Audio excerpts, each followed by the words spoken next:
Hi there and welcome to the wonderful Audubon Country Club. Come take a lap around our 3.56 mile full course in our Audubon Driver Academy GR86 Cup car. As the green flag drops, expect cars to go 2, 3, even 4 wide into turn 1. Will everyone make it? Only fate will tell. Hold on tight, it's a long triple apex, and settle in for a second as a short straight takes us down to turns 2 and 3. A great passing opportunity here for drivers into a long sweeping right. Very important to let the car settle before you enter the world famous $1 million corner, turn 3, but be careful and keep off the curb at the exit.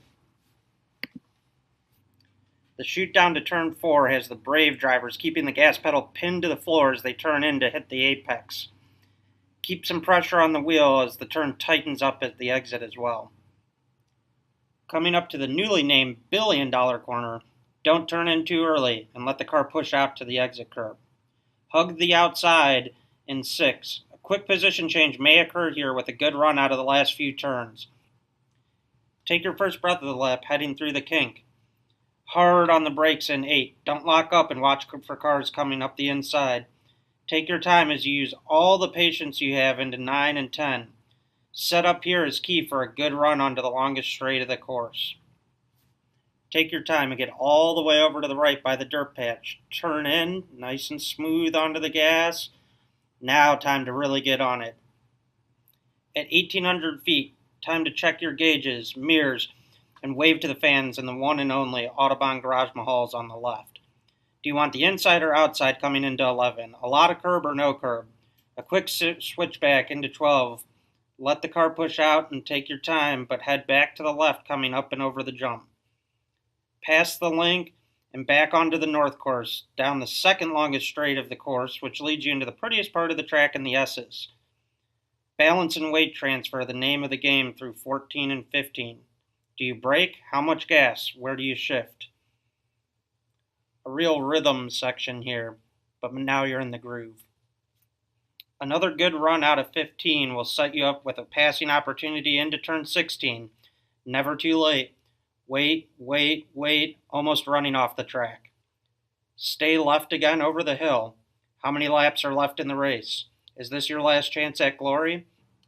An uphill run into the braking zone leads to some late braking. It's time to attack or defend. One set of turns to go. Back to the basics. Slow in, fast out. Smooth as fast. Look ahead. Eyes locked on the flag stand. Hold on tight and rejoice as the checkered flag drops. And in only at Audubon fashion, the festivities are only just beginning. Good luck to all of our drivers out there.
there, welcome to Audubon Race House. Did you know that race house rooms are available for members and guests to rent? With 3 bedrooms with ensuite bathrooms, a common area with a pool table and poker table, whether you're kicking back on the patio or sitting at the bar, Audubon Race House has everything you need to extend your time at the club. For more information or to make your reservation, contact Aaron at AudubonCC.com.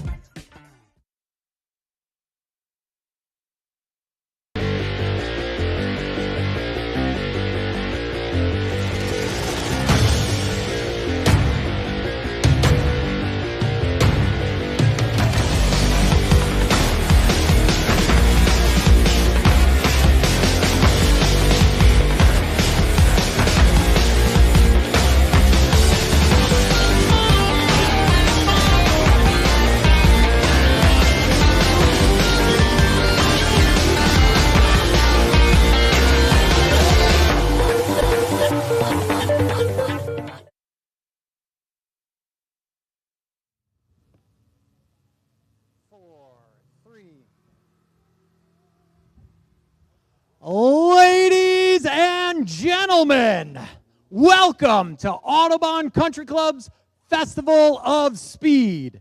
Here at the birthplace of country club racing, we look towards the future while celebrating our past. Today, on this beautiful day, what better way to enjoy our mutual passions than sharing an entire weekend devoted to all things speed.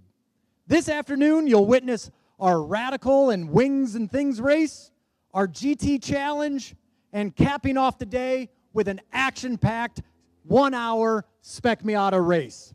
It truly is a great time to be a member here at Audubon Country Club.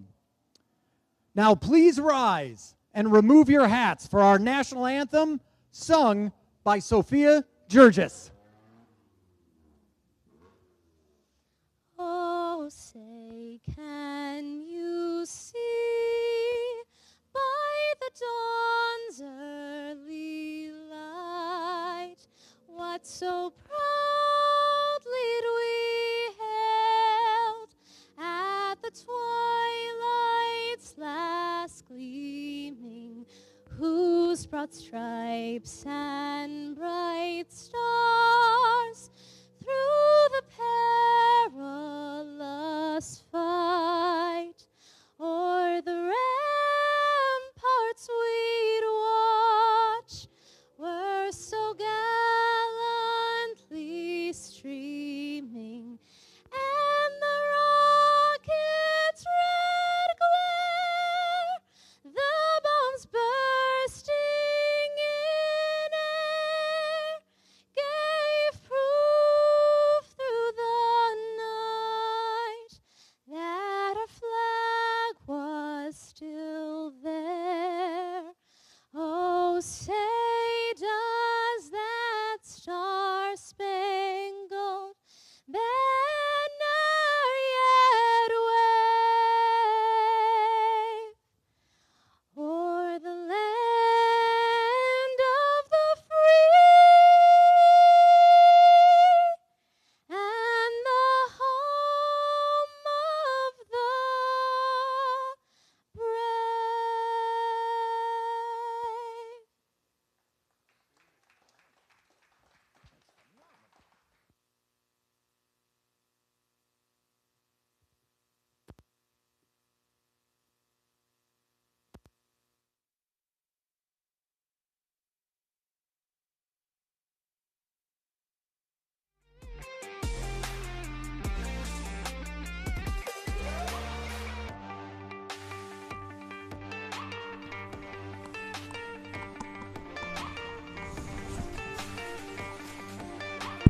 And welcome one and all to Audubon Country Club's second marquee event of the 2025 season. It is Festival Speed here at the Audubon Country Club.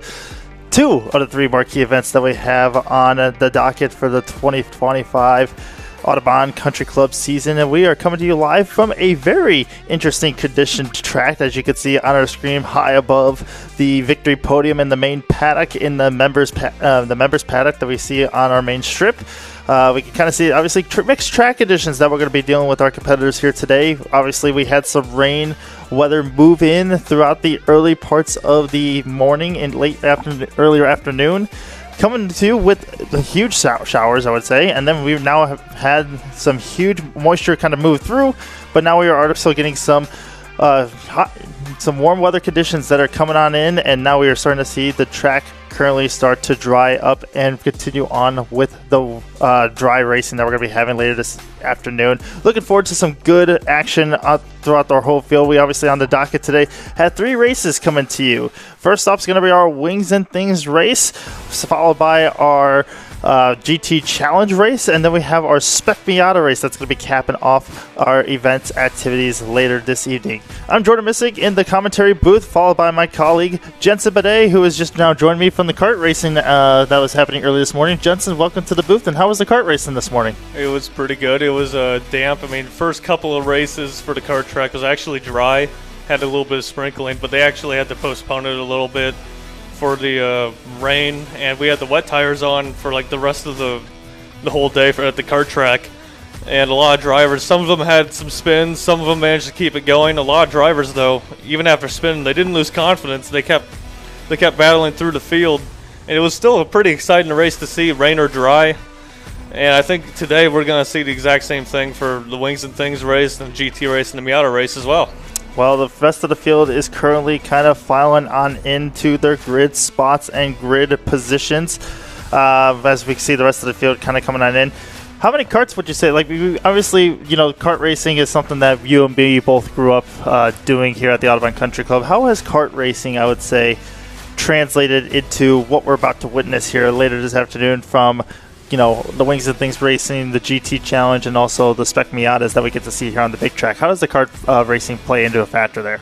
Well, if the kart racing, of course, and karting, it basically could train you for any type of car. And like for the Wings and Things, especially the radicals, you know, in karts you're sitting pretty much in the middle, and like the open wheel cars are in the middle as well. The radical cars, I mean, you're kind of sort of in the middle, but not really. You're kind of driving to the right side. You, of course, you're a Radical Cup champion. You would know that, and you, of course, race in the NXT. So you know both sides of the coin. And with, like, the karting as well, it really helps prep you and train you for moments like these. You know, racing in dry and wet weather, or even racing on, like, dry tires in a wet track as well, which we're not even sure exactly what kind of tires these guys are on. Some might be on dries because the conditions might have dried up already enough, and some might still be on wets for all we know. Yeah, it's going to be a little bit mixed conditions here, as we have seen, you know, quite the field was at the track itself has been drying up quite substantially within the past 30 minutes, I would say. Just from watching our qualifying sessions, we just actually got wrapped up with our Spec Miata qualifying, and Gavin Gleitzman's going to be on pole for that race a little bit later on. He was actually one of 3, potentially 4 competitors that were actually on slick tires throughout that qualifying session. So he was able to pop in a good lap there to get the pole position late on in the session. So seeing as how dried up this track has become, I would bet my bottom dollar that all 3 of these cars that we see on our screen right now are going to be on slick tires for this afternoon's race. We see the 3 cars on screen. We'll go through the order right now. That's going to be Brandon Schwartz. He's in the number 46 Formula 3 car that you see at the front of the field.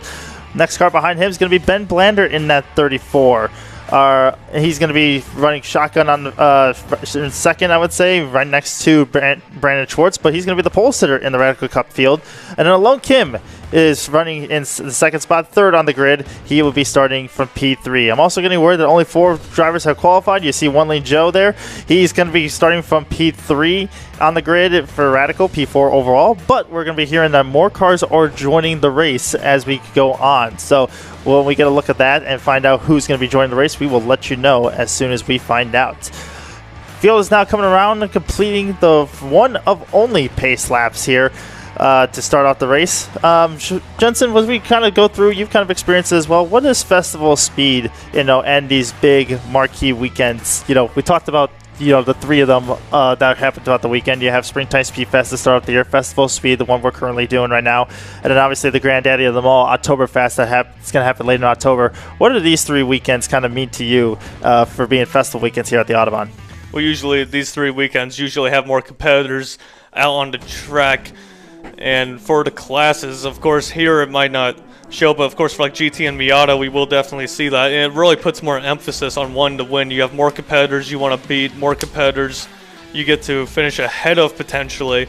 And it also makes you keep yourself on your toes and make sure that you want to finish, of course, as I said, you want to finish ahead of these guys, and it's just a bad feeling if you finish behind them, because then you kind of walk away being like, oh, well, that didn't go so well for me.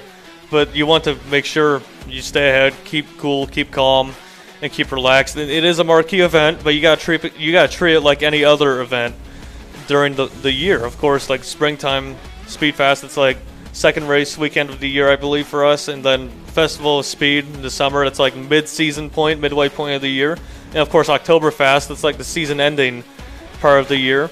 So these kind of gauge where you are as a driver in a championship, especially in club racing as well, because while, yes, it is club racing, it is still competitive, and Autobahn is the marquee of club racing. It is the standout and the standard of club racing. Well, we have 3 different types of cars that are going to be in the field. As we mentioned, Brandon Schwartz in that Formula 3 from Ligier. You have the Radical Sports cars of Brent Blander and Alone Kim running in the 2nd and 3rd position. And making its debut, I believe, to our Autobahn Racing Series is the new Rush SR. You know, that's the 4th car that you see on its screen right now, making its debut and making the call to the grid. As the pace car has pulled off on the pit lane, field of 4, nice and double wide, coming as they come to the starter stand-up. Jeff playing to see a green flag. There it is. Green flag is out. We are racing in Festival of Speed here at the Autobahn. Down into turn number 1 we come. Brandon Schwartz going to get away nice and cleanly with a nice stretch of a lead. Off and running, has now separated by about 5 to 10 car lengths over Ben Blander. Alone Kim running there right in 2nd in lockstep formation with Ben Blander. And then right in the back is that Rush SR car sitting in the 4th spot.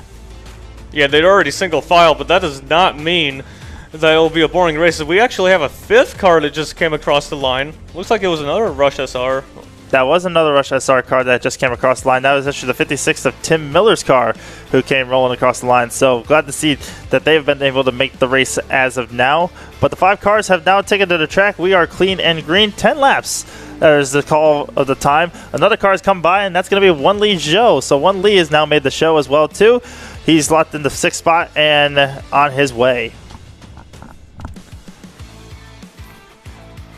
Field now obviously be coming around for the first time. It's their first time at speed today, trying to be on these slick tires as well too. So understanding what the track conditions and grip level is like is very key and a key proponent to some of these race car driver developments that we have here at the Autobahn. We talk about, you know, difference in the track conditions as well. It's a lot harder to go from a dry track to a wet track, but when we talk about going from a wet track to a drying track, how do you know, Jensen, when to kind of push those confidence levels, and how do you also know, like, where do you see yourself on areas you can push, where areas you have to be conservative, or where do you want to be on the racetrack when it comes to these drying conditions? Well, usually in these types of conditions, if it's a wet track, you want to look for a dry line. Even if you're on wet tires, you want to look for the dry line to make sure that you do not aquaplane off the track, because the more wet it is, the more likely you are to go off the track. And when you have conditions like these damp conditions where you're not sure like where the turnover point is, you have to like make do with what you have some of the time, and especially in like the club racing, usually these people do not make pit stops mid-race. Usually like the only reason they're gonna pull into the pits is to like on the cool down lap when the race is over, or if they have like a car problem during the race. Yep. So as we're seeing right now, Brandon Schwartz coming across the line is going to come complete the first lap of 10. So very long race for these guys. Going to be just kind of keeping it nice and easy. Try to keep it on the black stuff, as we like to say, and then not throw it in the grass, because the grass is still going to be very damp and very wet. And if you stick a tire off in the grass there, and especially on slick tires like this, you might not stop your car from potentially going into the guardrail at the end of that's waiting to meet you at the end of the road there. But you also might find yourself trying very difficult to get yourself out of it just because of how slick the grass can be. And obviously when you're mixing slick tires with a wet track, you get tons of wheel spin. So lots of flags that you're seeing are being displayed right now, and those flags are known as surface flags. Should letting the drivers know that, hey, the conditions are constantly changing, and as we go on throughout the course of the race, their conditions are going to drastically get better and better. So you will start to see the lap times start to drop. Brandon Schwartz, the first time by, runs a 2:26.9. Be interested to see if he can get down to close to his regular 2:15 by the end of this race here as the track continues to dry up. Yeah, and also like with these cars, like you mentioned, with like the going off into the grass, dipping a tire in their spin now, and maybe even getting stuck in the grass. I'd seen some of that in the kart race today, and just seeing that some of the drivers, they were like battling for the win and all that, and they were still taking the risk, and it's risk versus reward in these types of scenarios. Like the risk in the rain is much bigger than it is in the dry, because of course, as you mentioned, like the wet grass, you can get yourself stuck, especially if you're not on wet tires, you're on dry tires. And next thing you know, you could be going from fighting for a win to being out of a race entirely. Yeah, I mean, it's a huge risk versus reward factor that you have to play into that situation there. So I've also been handed a note saying that the other competitors that have been able to join, Ben Hasbrook is the other one as well that is now actually slotted to 4th position. He was that Rush SR car that actually made it the tail end of the field. So kudos to Ben to making the field and taking the green flag with the rest of the field. Tim Miller has slotted in the 5th spot. He's in the number 56 Rushmobile. That is just about 20 seconds back from Ben Hasbrook. And then Win Lee Joe, he was the last Radical that came across the line to take the green flag. He's currently slotted in the 6th position. Again, Win Lee Joe's mainly his first race, I would say, here at the club.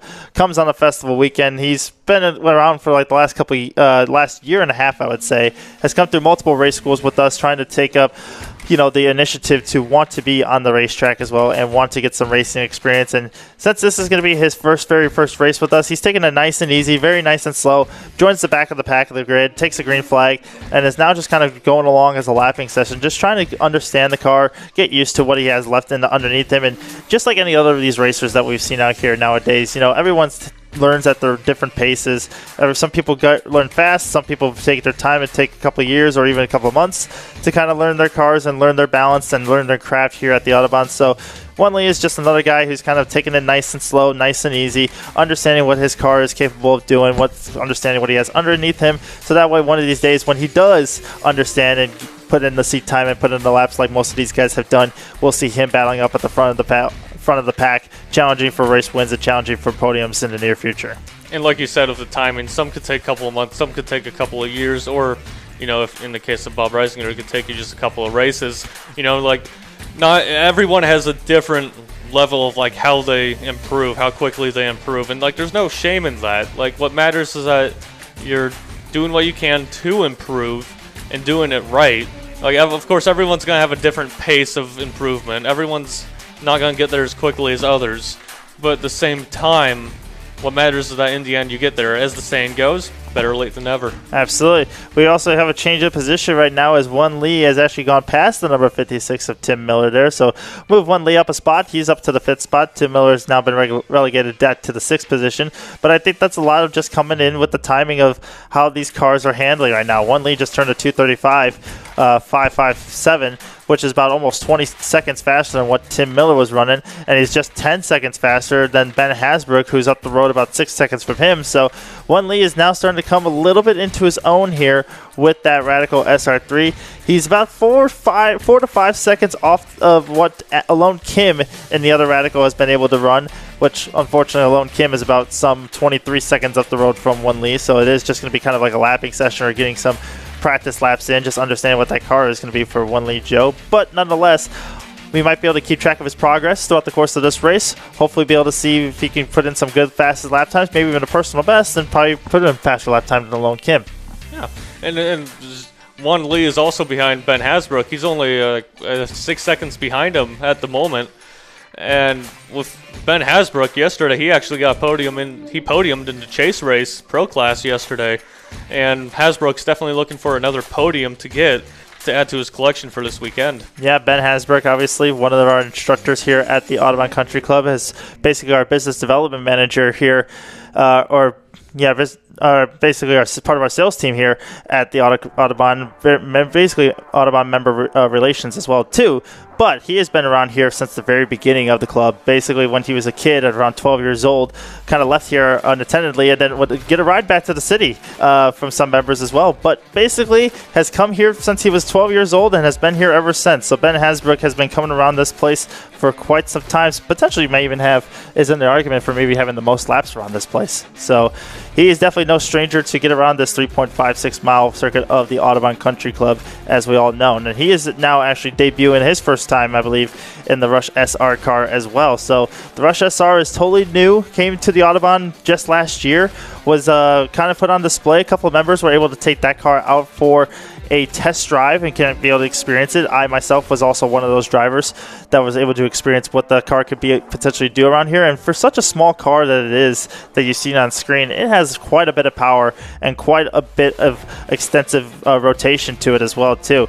You know, the biggest thing that everyone has kind of talked about is how much the car wants to push in some high-speed corners. And you know, when I first drove it yesterday as well, and I drove it on the first day, that was my first complaint as well, that yeah, this car has a ton of push in it and it does not want to turn at all. But we have found out that through just tinkering with it and fine-tuning of that car, we've been able to find out where some good limits are and what some good knickknacks, as you could say, of what that car could be is what it's capable of. And you know, little by little, we're slowly knocking down on times. Yesterday, I was able to run a 2:33.0 out on the full track, and you know, we were able to knock off at least a second and a half, almost 2 seconds from where we first started, and there's still a ton of time left to go. I think there's also potentially another 2 seconds left in that car that could still be found. So to be what we call, from a radical standpoint, you know, some of the fast guys around here can do around 2:17s, 2:18s in a radical. Today, we're probably going to see times around the 2:20s. To be, let's say, set 13 seconds off of what a radical potentially could do around this 3.56 mile track, I think speaks volumes for what kind of power or what kind of weight this car actually has. Yeah, it's also really great to see all the new cars coming into Audubon. We've seen some new GT cars come in over the past couple of years. Of course, the Toyota GR86, we've seen that starting last year. And it's just great to see all these new cars at Audubon. It's like what Kyle Nadeau always says, you never know what's going to come through that door. You never know what people are going to bring. And it's always great to see all these different variety of cars that always stand out. Brandon Schwartz is now making his way through Patience, what we call turn 9 and 10. He's going to come up to some lap traffic there. That is going to be the number 56 of Tim Miller. He's going to go ahead and stick his hand out the window, give him a nice good old point by down the back straightaway.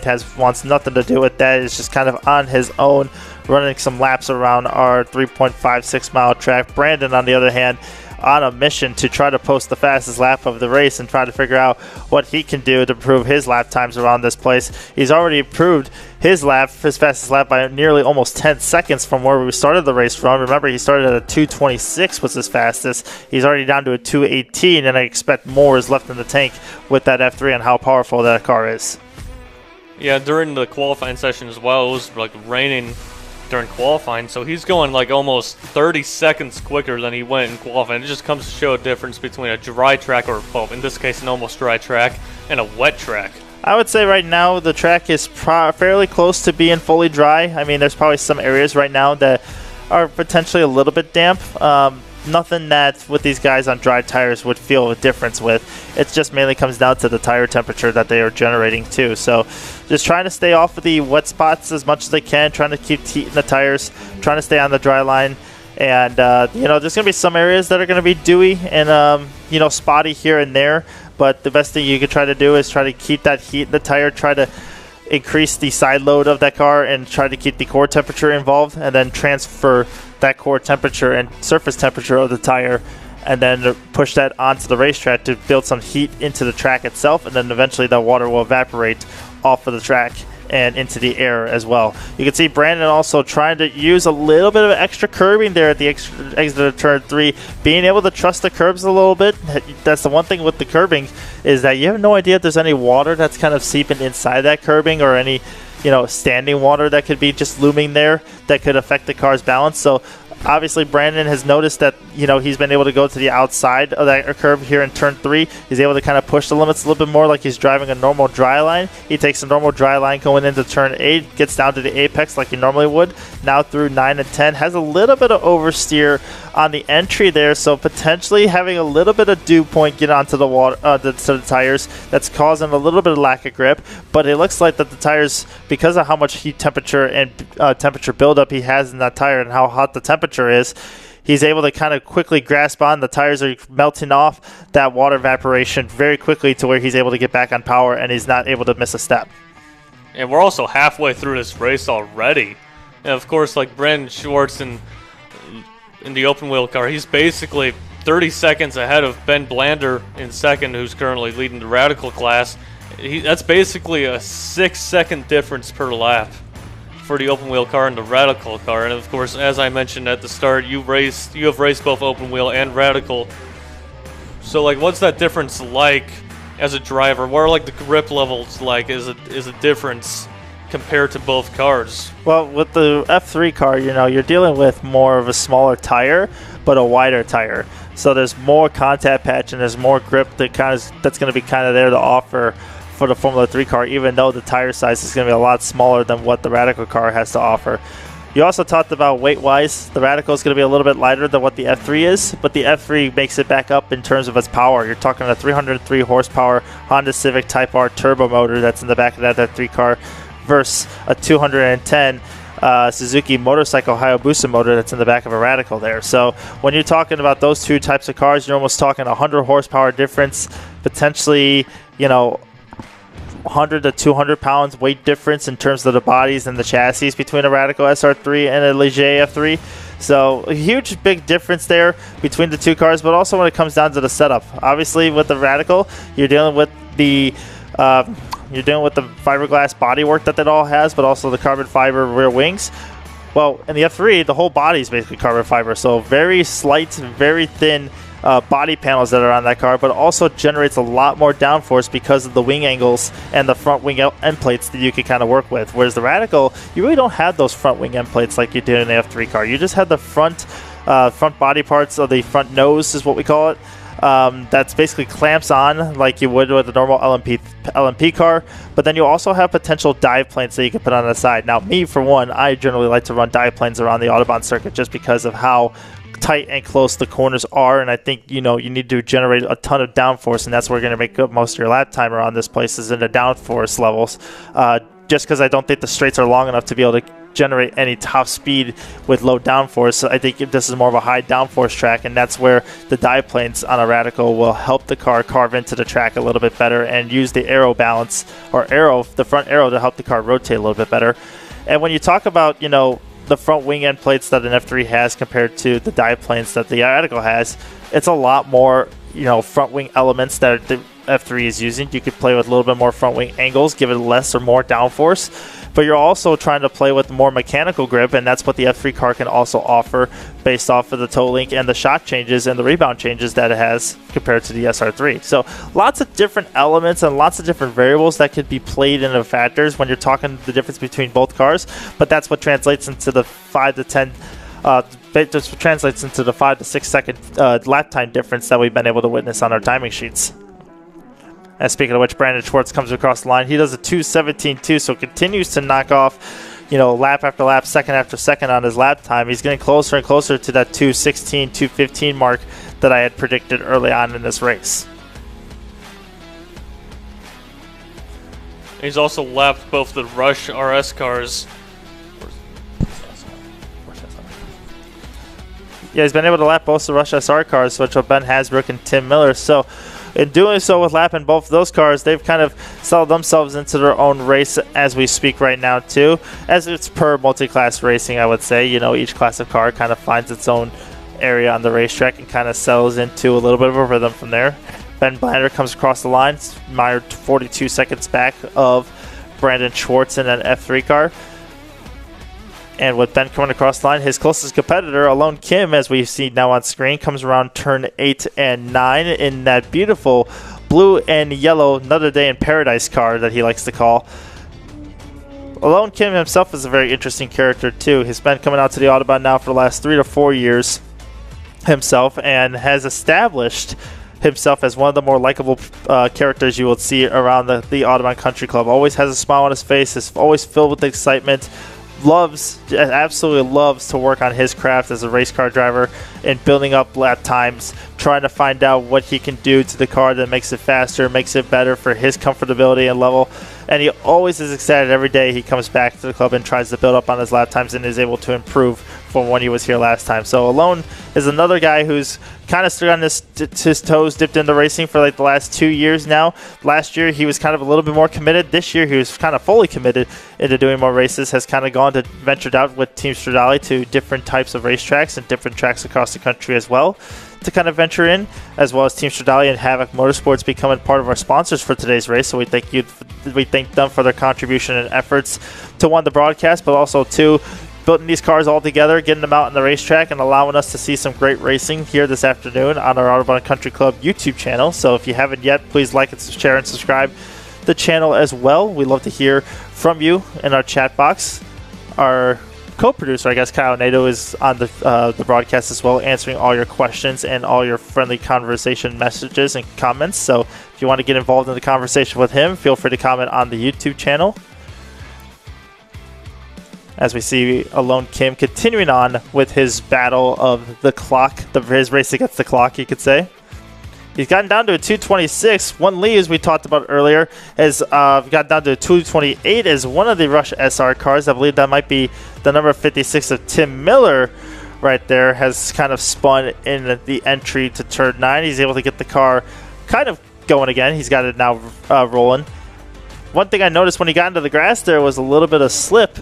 Obviously, that's the hot tires that he's been able to generate from doing all the laps to the wet surface of the grassy plains that we see off the racetrack there. So when you mix heat and grass together, that's very wet. You're not going to get any grip, and especially with the tires that they're running too, they're not running slicks like you're seeing on the Radical and the F3 car. They're actually running a DOT tire that has some tread in it as well too. So not a full-on slick tire, but able to have a little bit of tread in it, allows the tire to preserve a little bit longer and allows the tire to be kind of, you can run a lot more heat cycles and a lot more sessions on them. You can do more mileage with them. So for the expensive cost of what it takes to operate tires, you're looking at around $1,500 per set of tire, I would say.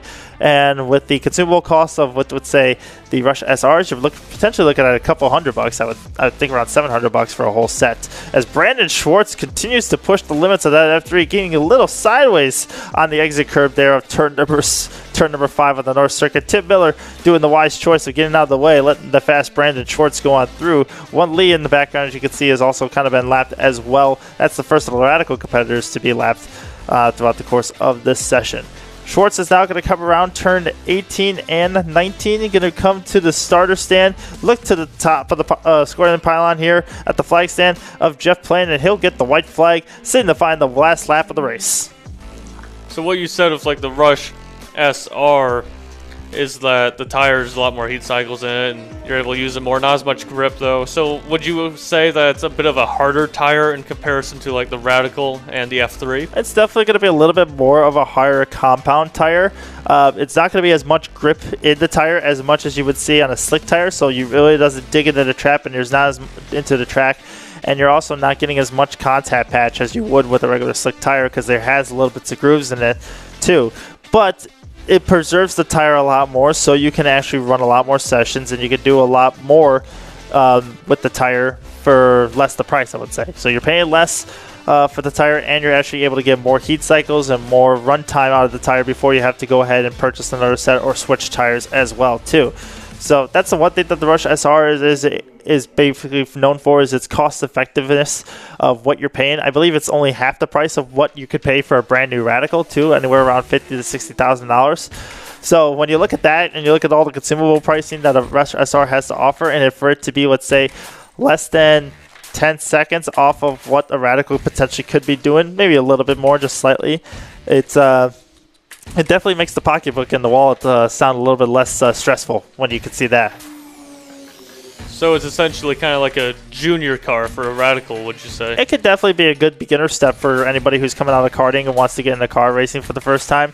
It's one of those series, kind of say, from a, if you're looking to go to GT racing, our Toyota GR86 Cup cars or Cup Series is probably a good stepping stone for kids who are coming out of karting that are looking to go GT racing, racing in SRO or IMSA. If you're looking to go open wheel racing or dealing with a car that has with downforce, the Rush SR is a very small car that's very cost effective, very short wheelbase, has just enough power to allow the cars to get a little sideways on you, but nonetheless, it could be a good stepping stone actually going from karts to a car, then to eventually even a Radical. Brandon Schwartz going to come ahead around turn number 17, 18, and 19. He comes off the final corner. The new and improved, I would say, FRP 2025 champion is going to come across the line back to the Autobahn as a champion. He wins the Wings and Things race here at Autobahn Country Club for the kickoff Festival Speeds activities. Brandon Schwartz with a near impressive 2:18.4, just nearly a second off of his fastest lap that he did with the 2:17.2 to start off as his fastest lap. Kicks off the racing today with almost a 10-second improvement on the track time. So if that is to tell you how fast the track has improved itself over the course of the last, I would say, 20 minutes, that kind of shows that we're going to be in for some close racing when it comes to the GT Challenge at Spec Miata later this afternoon. Yeah, if you're into multi-class racing, you're in for a treat because the next race after this one is the GT Challenge race. That'll be a good one as well, too, as we're seeing Ben Blander, Alone Kim, One Lee Joe, and Ben Hasbrook all waiting to come across the line. All four of those cars improving their personal best laps as they come across the line to come take the checkered flag to end the race. Blander goes ahead and does a 2:21.5 to end off his race there. It's about 4 seconds faster than what Alone Kim has done all race long. Last bit of competitors are still coming across the line there. We saw Ben Blander come across the line. The next car to be Alone Kim. He's going to finish off the race in P2 in the Radical Cup class. P3 overall as he comes around the final corners of turn 18 and 19. We'll look towards the starter stand. We'll see the checker flags being waved up in the air. Ben Hasbrook also coming across the line to end his race. And Alone Kim crosses the line to finish off the race of the Wings and Things. We are one race down, have two more races to come. Folks, you're not going to want to go anywhere. The GT Challenge race is coming up next, followed by the crown jewel of our 1 hour Spec Miata race feature that'll be happening later this afternoon. Don't go anywhere, folks. We'll be right back for some GT Challenge racing action.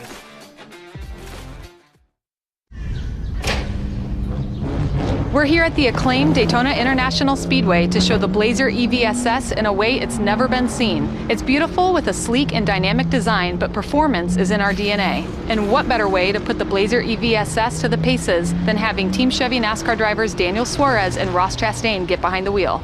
She looks fast. Sure does. You want to see what she's got? Let's go. All right. Yoo!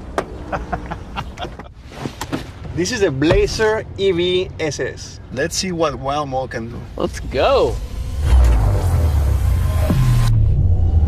Woo! Yes! So much torque. This is what performance sounds like. What a ride. You think the Cup car will be that smooth? My turn to drive. From 0 to 60 in under 4 seconds. Experience the sound of performance. Yeah, I was definitely faster than Daniel.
Lexus. Our motto is,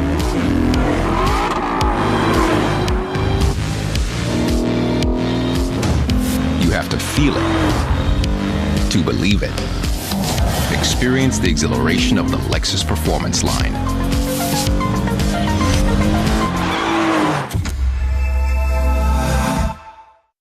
Welcome to Kart Circuit Audubon, home of the best arrive and drive karting in the Chicagoland area. This is our brand new fleet of CRG Centurion rental karts that go 50 miles an hour. They're fast, fun, and safe. They are also built for the driver that has the need for speed. Come on out and show us what you got.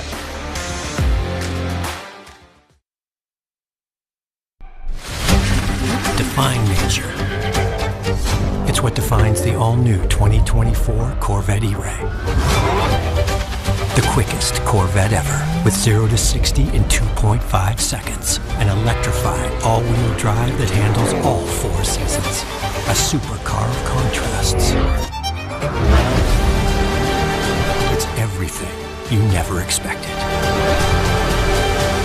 One like none.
And welcome back, ladies and gentlemen, to the Audubon Country Club marquee event of the summertime, I would say, here at the Audubon Country Club. It's the Festival Speed festival weekend that we have, second of the 3 festival weekends that we have here at the Audubon Country Club throughout the course of the year.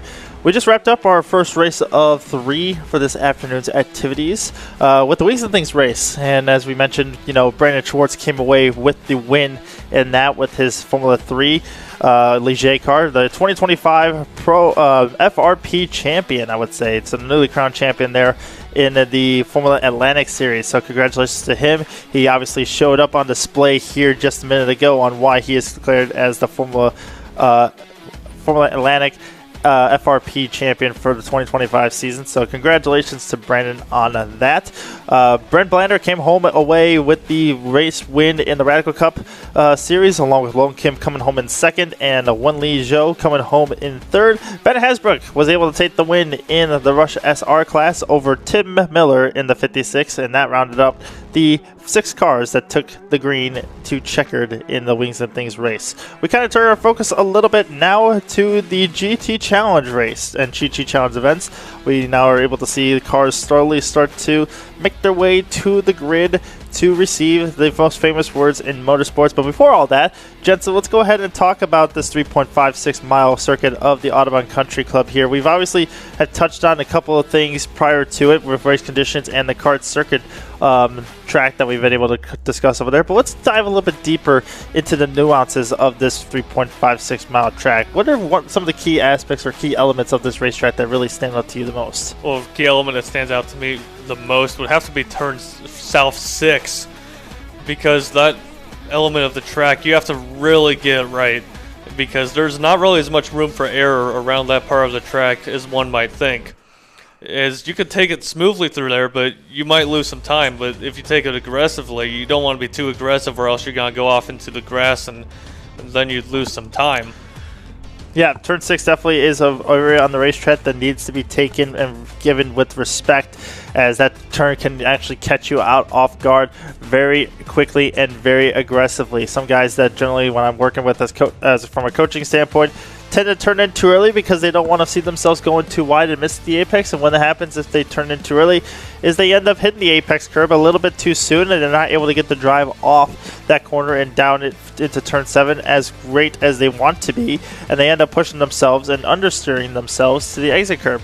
Other guys you can see try to take a little bit more wider approach through that corner, and they're just not able to get down to the apex, or they stay out wide and they try to get down to the apex. They can later on, but it doesn't give up the rolling speed that they can't in the middle. So turn 6 is a corner that is very, very technical that you want to take, along with, we talk about $1 million corner there that you can see at the bottom right of your screen. Turn 3, $1 million worth of damage is what the conspiracy theories have to say. From when this first track was first built and opened, we had $1 million worth of damage that was taking place in that one corner as well. Turn 5 on the south track is another corner that kind of catches people off guard a little bit when you run a little wide to the exit curve. And then mainly, as we all talked about with Tim Miller earlier on, turn 9 and 10 patience really catches a lot of people off guard and can really affect people's lap times through turn 9 and 10. 2 very late, slow speed, late apex corners that you really have to get right in order to get a good enough exit. Turn 6 there on the north side, you can see at the top left of your screen, also makes a huge incident as well too, for trying to get the run off the corner and trying to get the lap time to be made. As the field is starting to rid itself up, we're going to go ahead and throw it on down to our main public address announcer, Kyle Nadeau, who's going to give us the command.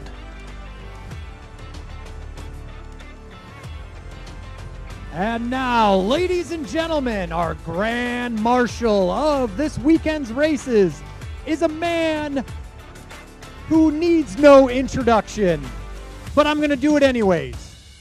In 1978, Tom Bagley was IndyCar Rookie of the Year, and after a long and successful racing career, moved from Ohio to little old Joliet, Illinois, to help make Autobahn a reality. Tom created the driver development programs, provided top quality driving instruction to members and guests, and helped develop Autobahn's member racing series to what it is today, the most robust racing series in all of motorsports clubs. As a very well-respected driver of Indy cars, Tom gave Autobahn instant credibility. We cannot thank Tom Bagley enough for his contributions to Autobahn, as well as his friendship and kindness. Today, we honor you, Mr. Bagley. And now, to give the most hallowed words in all of racing, please allow me to introduce our Grand Marshal, Mr. Tom Bagley. Thank you.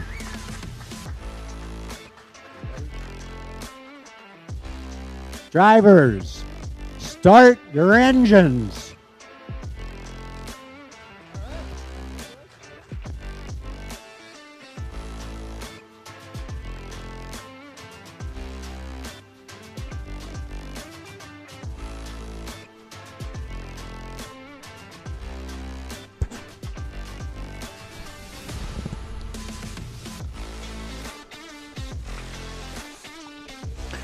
Thank you, Kyle, and thank you to the wonderful and legendary, I guess you could say, parts around the Audubon Country Club here, Mr. Tom Bagley, for that amazing command and amazing presentation from the wonderful Kyle Nadu there. As we see, now we look at the rest of the grid that's kind of formed up and is ready to go. Engines have come to life and are fired up. We were able to hear them on the backside of our commentary box, and the field continues to now get ready themselves up to temperature and ready to get rolling. We also like to take part of what we have to offer here for our festival weekends. Two big bounce houses that you see on the back straightaway. Really catering to the kids here later on this weekend. Tomorrow also here, with Sunday being family day at the Audubon Country Club, having a lot to offer here at the club. Some of the other things that we'll talk about here with Festival Speed is the amenities we have to offer. We're hosting some drag racing here later this evening that you can see on our front stretch right there, that long sweeping front straightaway. We'll be hosting drag racing later this evening for some of our members. We're also going to have a magician here later this evening, along with a beautiful buffet for our dinner later. And then also tomorrow, we mentioned with the bounce houses there for the kids, there's going to be a bunch of other kids activities. Rental go-kart race that's going to be happening down at our go-kart track. We have our GR Challenge, our GR Streetcar Challenge that's going to be taking place for our members, as well as drift rides that are going to be given out throughout our membership around our 3.56 mile circuit. Our two Lexus LC 500s are being used as our show cars, lead cars, as they lead out the IS 500, that beautiful silver Lexus IS 500, as our pace car for today. As the pace car and the show cars now start to roll, the rest of the grid is going to start to roll right now, led off by our pole sitter, which is going to be the number 89 of Bob Norian, who comes away with the pole with that GT3 Porsche that happened to be taking part in the rain earlier. And now, Jensen, I'll throw it over to you. You know, we talk about rain driving and everything and how important that is and how different that is from actual regular driving. You know, Bob Norian in the GT3 car, as we can tell, he's probably one of the faster cars that's going to be on the circuit today. But also, when it comes to driving in the rain, it brings in a different mentality. And Bob Norian is a driver who really showcases his talents in the rain. How different is rain driving compared to drive driving that these guys are going to be experiencing from qualifying to the race? Well, of course, it doesn't just have to do with driver. It also has to do with the car as well. Sometimes, in some cases, you'll have, like what happened, I believe it was the 2015 Petit Le Mans, where we had a GTLM Porsches leading overall ahead of the prototype class. And like with these GT classes as well, sometimes the slower cars will have a better time going through a corner in the rain than some of the quicker classes. That's why you see like GT5 cars on the second row of Mike Keck and Tony Kester, despite the fact they're in the slowest class. They're starting in the second row, which you would think is, some people would see that and think, well, that must have been some freak accident. Well, no, it's just rain weather, and of course driving skill does have a lot to do with it as well. As Bob Norian, he actually took pole by 2.2 seconds overall, ahead of second place starter in the pole sitter for GT2, Britt Casey Jr. Now, the interesting point on that is obviously Bob Dorian has been known as a rainmaster himself. He's been able to come out on the pole position for this. Britt Casey Jr. actually showcased his talents as a young driver himself and was able to qualify second on slick tires.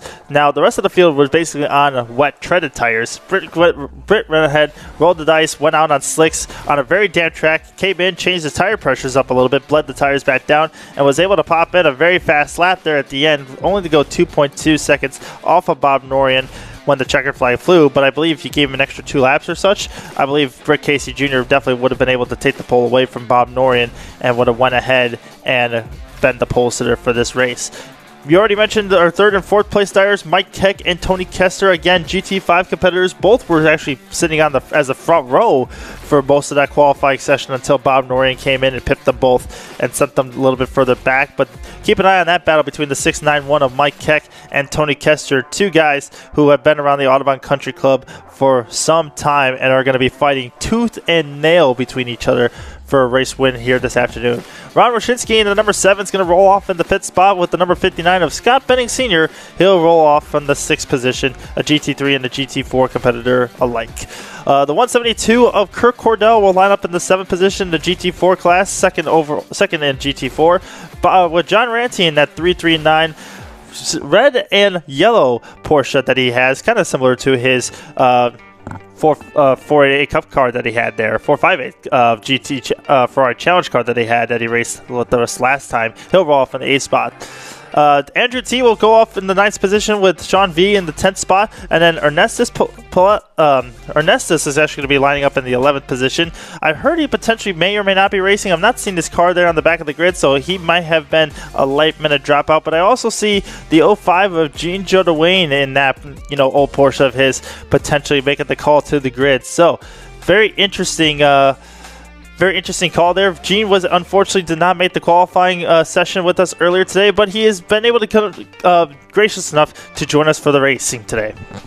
11 cars, 10 laps of action here. About to kick off race number 2 of 3 for the Audubon Festival of Speed weekend. The pace car is going to pull off to the safety of the pit lane. Bob Norian now holds the field with Britt Casey Jr. alongside him to his, what you would call actually the inside of Bob Norian as we go with the turn number 1 here. So Norian electing to take the outside, looking to see if there's going to be more grip on that outside lane, given that the rain has nicely dissipated from us. Green flag flies, the perfectly rows to 2, come across the line. Britt Casey Jr. gets the jump, heads off into turn number 1. Side-by-side battle further back. Scott Benning Sr. was able to make it 3 wide on the inside there, gets in front of both GT5 competitors. Then you see Mike Keck now squeezing around the outside, gets in front of Scott Benning Sr., which makes Tony Kester's going to have to get on his high horse if he wants to catch up and keep up with Mike Keck. Tony Kester does that, goes to the inside, gets in front of Scott Benning Sr., and now the race is on between those two competitors of Mike Keck and Tony Kester for the GT5 class. And look at Jean-Joe DeWayne there. Looks like he made a 2-car pass there in the second turn. That was Jean-Joe DeWayne who actually made the pass on the outside there and tried to go to the outside. It was the inside, then turned into the outside on Kurt Cordell. Thought better of it and kind of tucks back in line. Now the battle for GT5 rages on as Tony Kester has fallen all over the back of Mike Keck as they go through turn number 6. The rest of the GT field behind Scott Benning Sr. trying to sort themselves out there. That's Ron Roshinsky looking to the inside of John Ranty as they go through turn number 7. He'll take that spot, and I believe that is Sean V. As now we see Tony Kester going to the inside of Mike Keck. He'll take that spot and claim it from Mike Keck. Now Keck's going to have to try to go on the back end of Tony Kester and get a good run heading out of turn number 10. And as you can tell, the GT5 car is still 3rd and 4th there from the start. And I know it's just the start of the race, but for all we know, we could see them keeping those positions till the end of the race potentially. Well, obviously, as we talked about it before the drop of the green flag, the rain did play a huge factor in terms of the qualifying positions, but don't count on how fast those GT5 cars can actually be, especially in the mid-corner. But now you're seeing the power display of the high horsepower from Ron Roshinsky. He's moved all the way up to the 5th spot already, gets by Scott Benning Sr., and now sets his sights to go past both GT5 competitors, hopefully within the next straightaway or 2, I would assume. If not by then, definitely down the front stretch. Both Britt Casey Jr. and Bob Norian have pulled themselves away from the field already. Of course, they're in the GT2 and GT3 class, respectively. And just as you said, it comes to show a difference of pace. But again, do not underestimate the pace of the GT5 cars, as one of the GT5s got past there. It looks like Mike Keck got passed by number 7, Ron Rashinsky. Yeah, Rashinsky is now able to move up into that 4th position. We expect him to potentially get on the horse here and let the BMW that he has open up and go catch the number 99 of Tony Kester in that beautiful green Mazda Miata car. To come flying across the line right now, Rashinsky will make that pass. He'll make it happen, move him up to the 3rd spot. Now Kester has created himself a pretty good sizable gap on his closest competitor, which is Mike Keck, and that's 691. Further back, you see Scott Benning Sr. and Sean V kind of doing battle. That is actually the battle for the lead in GT4, so we'll try to stay on that battle as much as we can there, as that could be a good fight that lasts throughout the course of the race. As you can tell there with the 99 Tony Kester, like I mentioned, like in qualifying for the rain, usually GT cars will be quicker in the corners, but it looks like Kester was able to keep up with Rashinsky throughout the corners. Of course, the track isn't 100% dry, but it's still mostly dry, about 90% dry bare minimum. But it's really the top speed that really makes the difference in these GT cars. Well, you're also kind of getting into the point now, part of the track, that the top speed really doesn't play much of a factor here, as the straightaways aren't that long to make the horsepower of Ron Rashinsky's car really kick in. Now you get to the point to where Ron Rashinsky's car can actually stretch its leg a little bit. You got the back straightaway, turn number 7, then you go into the backside of turn 11, and then it goes into the extension part that connects from the south track to the north track of turn 12 into 13 on the north side. So this is where Ron Rashinsky's car will stretch its legs. We'll pull a little bit of a gap here. We now find a little bit mirror further back.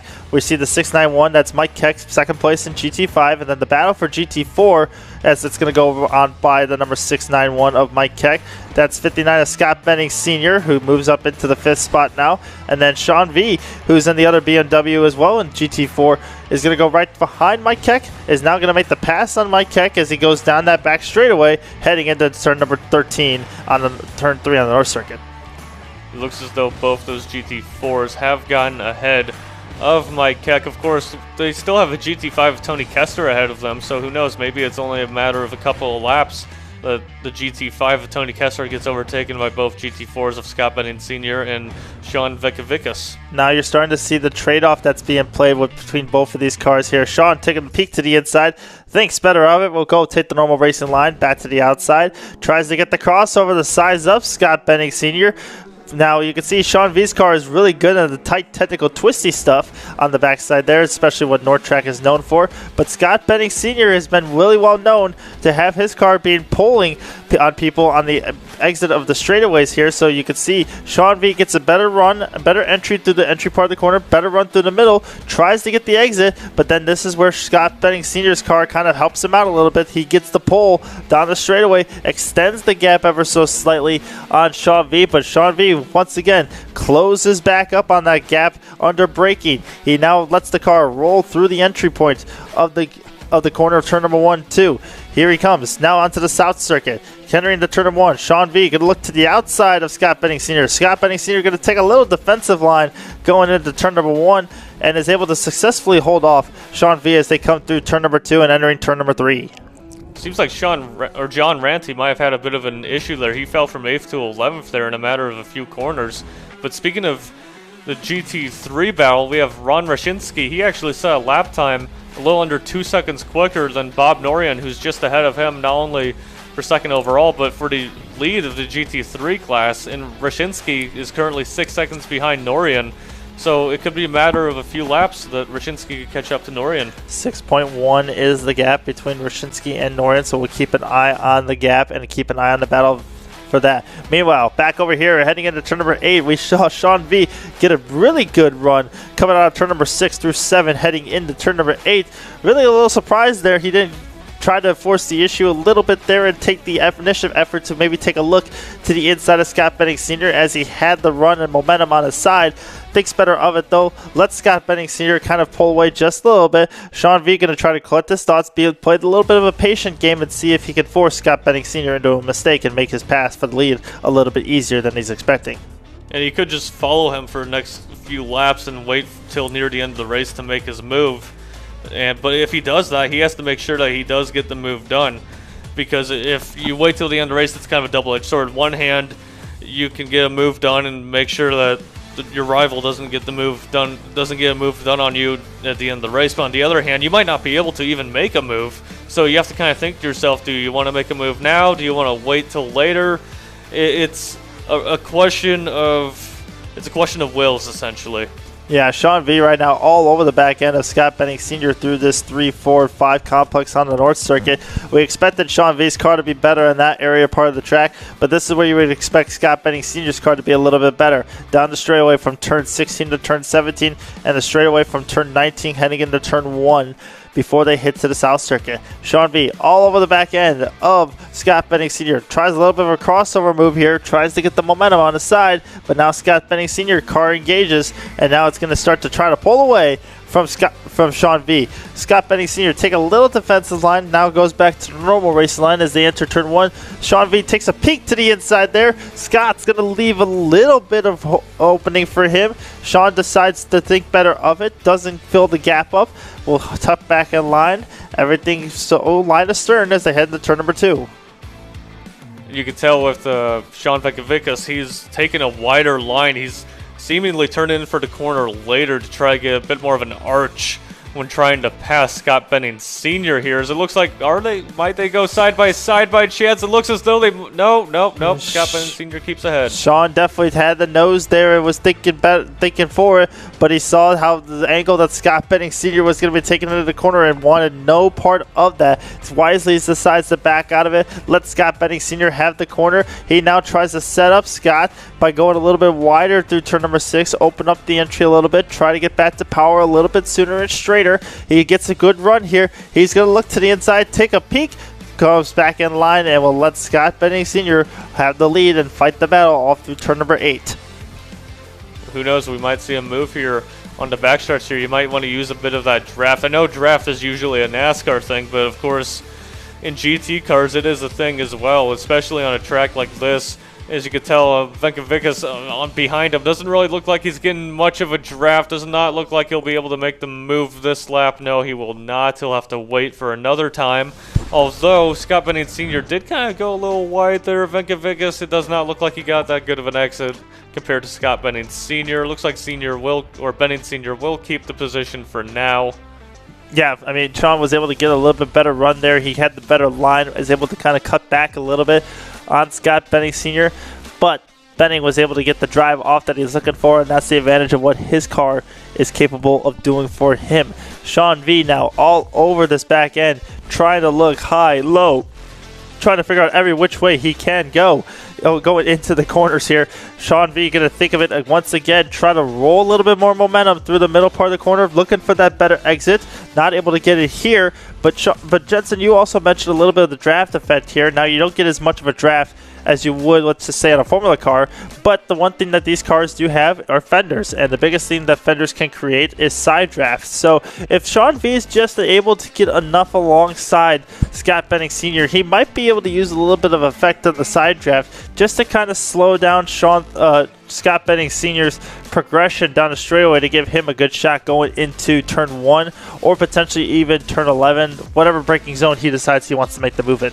Yes, that is true, of course, and of course with the side draft, who knows, like maybe Sean V might not think it might work, as Jean Jodoin actually makes a move on Mike Keck there for P7 overall. But going back to what you were saying, usually in these GT cars you might not think that the side draft would even work at all, but again, like, you gotta think of it like it's a stock car, because the wheels are closed off. It's not like an open wheel where side draft is like almost non-existent. So it's definitely worth a shot to try, but you want to make sure you don't get too close so you don't like bump sides or maybe even spin each other out. It's all about respectful racing here at the Audubon Country Club. The last thing we want to see between two cars is contact, so we try as best as we can to limit that possibility of it happening here at the club.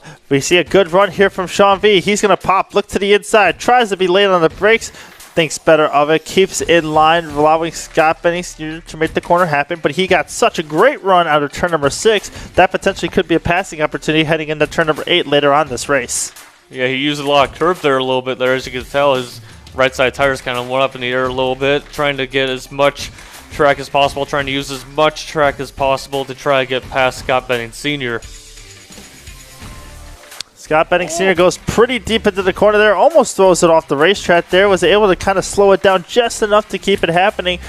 Sean V really kind of probably caught off guard just a little bit by that. I don't think he really expected Benning to go in that deep into the corner, and when he did, he wasn't expecting him to keep it on the roadway, so kind of caught him off by surprise. Tried as best as he could to make a move, as it was probably one of his better chances throughout the course of this race so far, but just not able to get the drive out of the corner that he's looking for in order to make a move happen. And these guys like Britt Casey's Jr., who's the race leader overall, he just completed his 5th lap of the race, so he has hit the halfway point, and both the GT3 leaders of Bob Norian and Ron Rashinsky have just crossed the line to complete their 5th lap to get the halfway point as well. And it just, like we said in the last GT race on the last live stream, this race could like get to you physically, and we're on the full track this weekend, of course being one of the marquee events. So how is the full track compared to like north and south, or compared to just running north and south, despite those races having more laps, and how much it can do to your body? You actually don't feel much of a difference, I would say, between the south and north track laps. Especially on your body, you kind of generate into a rhythm when you drive both tracks so often. It doesn't really feel like the lap gets much longer until you look at the stopwatch, and then you see it's a 2-minute, let's just say 18-second lap, or 2-minute 30 in this case second lap. You actually don't think of how, not saying that the cars are slow, but you also don't think of like how big of a number that is until you actually experience, be like, wow, I actually did the whole south track and the north track combined to get that kind of time. That's actually pretty quick when you kind of compare the 2 laps together and add them both up, seeing that most guys can do roughly anywhere between like a 125 and a 130 on south, and you're looking at potentially like a 110 or 108 on the North Circuit. So when you combine those two things together, you could then create a full track. You can see why the number comes out to around 218, 220, and how it looks so fast too. Mm-hmm. It looks like Ron Rashinsky is facing the same issues that Sean Venkovikas is facing, but only in GT3 class. So just as I say that, as they're now side by side, Rashinsky looks as though he got the move done on Bob Norian to take 2nd place overall and 1st in GT3. We'll see if Norian can get him back, maybe through the corners perhaps. But I think Rashinsky's got the power over Norian there.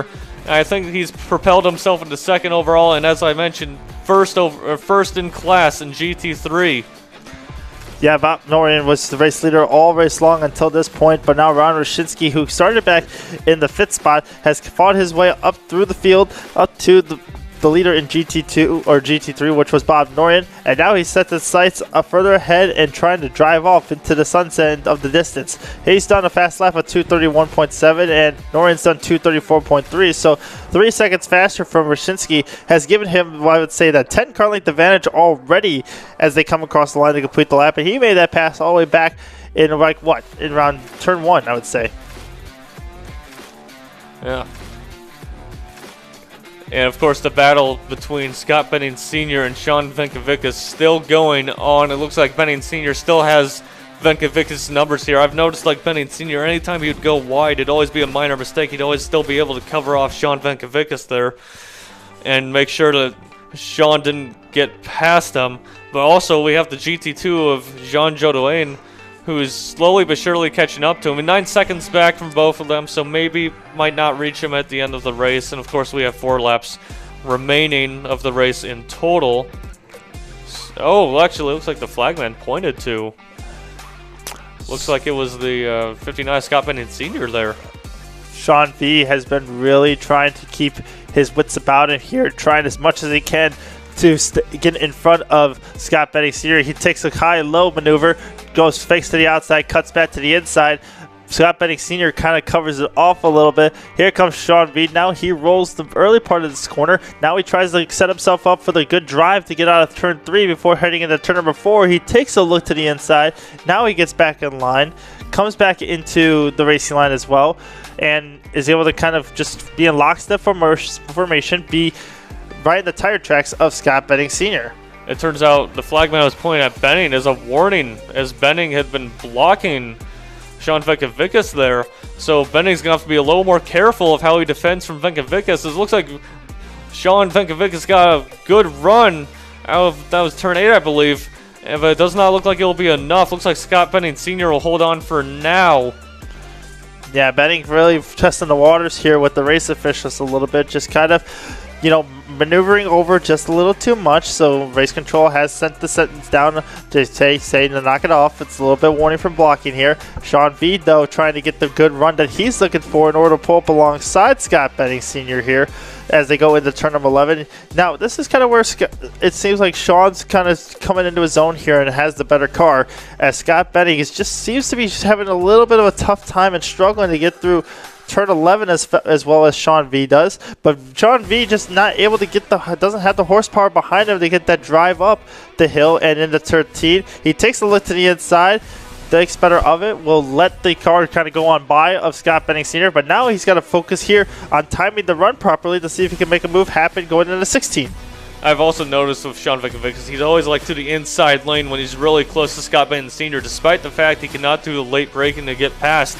Is that something to do with like dirty air, perhaps, even going through a corner at like lower speeds? Not so much. I think it's more the mechanical grip side, and I think what Sean's trying to do right now is he's just trying to fill the mirrors up of Scott Benning Sr. in hopes that he can see him. He goes late on the brakes here. This could potentially be the move for this position, and he does not get it done, not able to get up alongside. He was a lot later on the brakes than what Scott Benning Sr. was into turn number 17, but not able to get full off alongside just yet in order to make that pass happen. They're going to drag race down the front straightaway now. Scott Benning Sr. going to get a little bit of a pull out of the number 023. He's going for a move. They're side by side. Sean V makes the move. He makes the move to the inside, late braking maneuver into turn number 1, and was able to make it stick. Give the spot to Sean V. He moves up a place. He is now the leader at GT4. Now that took some gall, but at the same time, I kind of have to question if Benning Sr. kind of just let him go a little bit. Maybe trying to see if he could study Sean Vickovic's lines near the end of the race and maybe try to come back at him with like 2 laps remaining or 1 lap remaining. So we got 3 laps to go here for pretty much all of our drivers. Yeah, I think at that point, when it was coming into the corner, Sean knew that in order to get past this guy, he was going to heavily outbrake him going into a corner, and he did just that.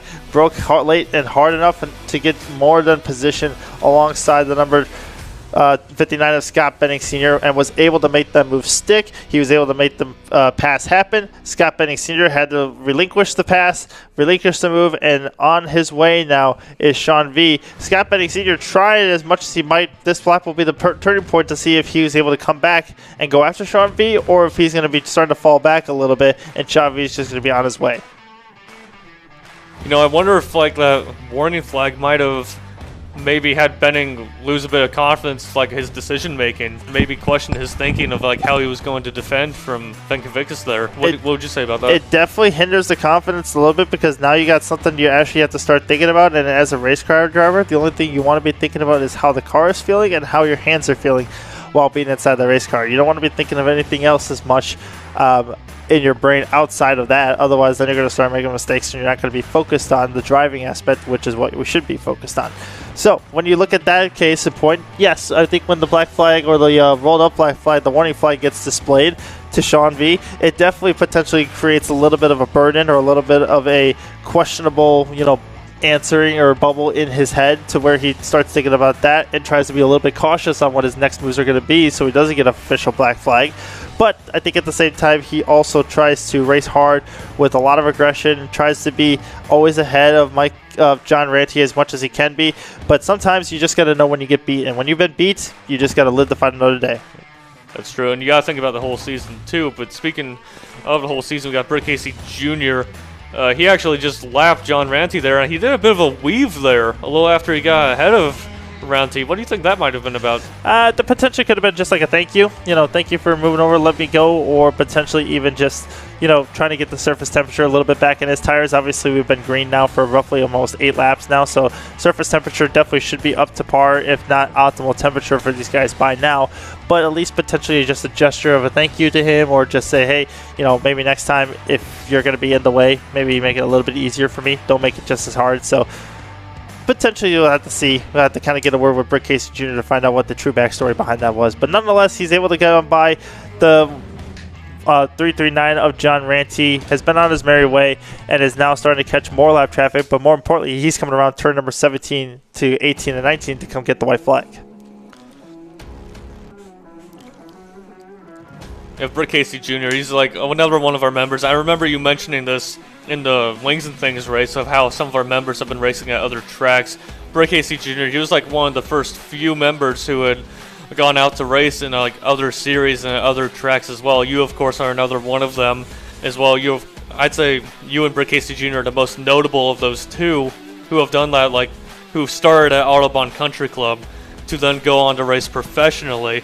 What's that like? Like, how much has Autobahn done for you as a driver to make you better and to make you get up to where you're at today? I mean, it's immensely. You know, I think me and Britt can both make a test to this as well, that if it weren't for Autobahn, I don't know if we both would have racing careers as successful as we've had them, or just racing careers in general, just because of the amount of track time, the amount of access, and the amount of, you know, people and things we are able to drive around this place. You know, where else do you go to a country club track, and where else do you go to a racetrack that can offer you 6 days a week to go drive for 7 months out of the whole year? You just don't see that at all. So the amount of track time that Autobahn has been able to give both me, myself, and Britt has probably been advancing our careers and has allowed us, you know, to race at such a young age and be able to be as successful as we both have in terms of, you know, his IMSA career and my open wheel IndyCar career. In a sense, I don't think for this place we would be both talking about careers, as we have potentially looks like a slow car on the back straightaway into turn number 6 on the North Circuit. One car looks like it's off the pace just a little bit heading into the entry point of turn number 6 now, just at the apex. I can't really get a number on that car just yet, but potentially could look like the 05 of John Jodaway. No, it's the 023 of Sean V, and he has pulled off the racetrack on the inside part of the curbing at turn number 6 there. So the leader in GT4 coming to the white flag has lost power, it looks like. That is just so disappointing as well. He was leading GT4. He had gotten to lead ahead of Scott Benning Sr. there. And, man, I can't help but feel sorry for the guy. Britt Casey Jr. now is going to come across and come past him as he is on the white flag lap, so he will be coming to get the checkers. Both Sean B and Scott Benning Sr. were coming to get the white flag this time, but unfortunately that's going to be the end of Sean V's race. It's going to end up a lap short, and as for everybody else, including Kurt Cordell, Andrew T, that we haven't really mentioned much in this race, they're going to come across the line here to come take the checkered flag, because they're going to follow right behind Britt Casey Jr., who was able to take the lead away from Bob Norian, and he's going to go ahead and come flash the lights and take the win in the GT2 class and overall here for the GT Challenge race. And that gives Kurt Cordell, I'm pretty sure that gives him second in GT4 because of Sean Venkevic's DNF on coming to the white flag. That is, I still cannot get over how disappointing that is. It certainly does. As they come across the line, Kurt Cordell was able to move up a spot. So was Andrew T in the overall leaderboard. And I would assume John Ranty will potentially do the same as well. But just heartbreak with 2 laps to go. Coming to the white flag for Sean V. His car seems to have ran out of power going into the North 16, North 6 turn 16, when we talk about it on the full track. Just you gotta feel for him. That's a tough one to swallow. Yeah, it looks as though Ron Rashinsky will be coming across the line any moment now to take second overall and first in GT3, ahead of third overall and second in GT3, Bob Norian. Yep, Rashinsky crosses the line. He'll take the win in GT3. Norian going to come across the line right now, too. He'll finish in second. The battle for GT5 continues to rage on here. As we mentioned, Tony Kester and Mike Keck, we're going to be doing battle between the two of them. Andrew T was he'd finished third at GT5, but right now we're trying to figure out where Tony Kester is on the racetrack. He's coming through turn number 16 now. He'll come onto the back straightaway through the short chute, turn 16 to turn 17, and the green Mazda Miata potentially on its way to victory lane here this afternoon. Shout out to Tony Kester as well. GT5 car actually finishing ahead of a GT4 car of Scott Benning Sr., who is a little further back behind in 5th overall, and Benning Sr., of course, will win GT4 overall, unless as Cordell was a lap down, and of course Sean Venkevicus ended up having a mechanical issue. Twitch checkers out for Tony Kester as he's going to come across the line. He will win the Festival Speed GT Challenge race for the GT5 class, and will continue, I believe, to continue that points battle between himself and Mike Keck in the GT Challenge series. Gene Jodaway going to bring this nice, beautiful GT2 Porsche across the line. Scott Benning Sr. takes the checker flag in GT4. He will be the winner in that class. And Gene Jodaway going to actually kind of come home in the second position in GT2. Yeah, it was a nice run for him, starting from last and having that 2-position gain on the first lap. Joe DeWayne really ran a clean race there, and good for him. Looks like Mike Keck will be the last out of the drivers who finish on the lead lap. He will finish 7th overall, and he will also finish 2nd in GT5. Everybody now has properly seen the checkered flag, has now gone onto the start their cooldown laps. They will be coming to pit road. We'll be doing the podium ceremonies for these guys later on after the main event race that's coming up next, which will be the Spec Miata race, our 1-hour special that will be taking place here. Judson, you ever thought about doing a race for 1 hour straight? I have done, like, I mean, the most I've ever been able to do is like just like karting stuff and all that, but like I've considered doing it before. I would like to do it just like myself and only myself, because I feel as though I can do that. But then like there are like other endurance racing events that have been done as well. I've actually remember doing like you remember the charity event, the drive for 105 or whatever number it was.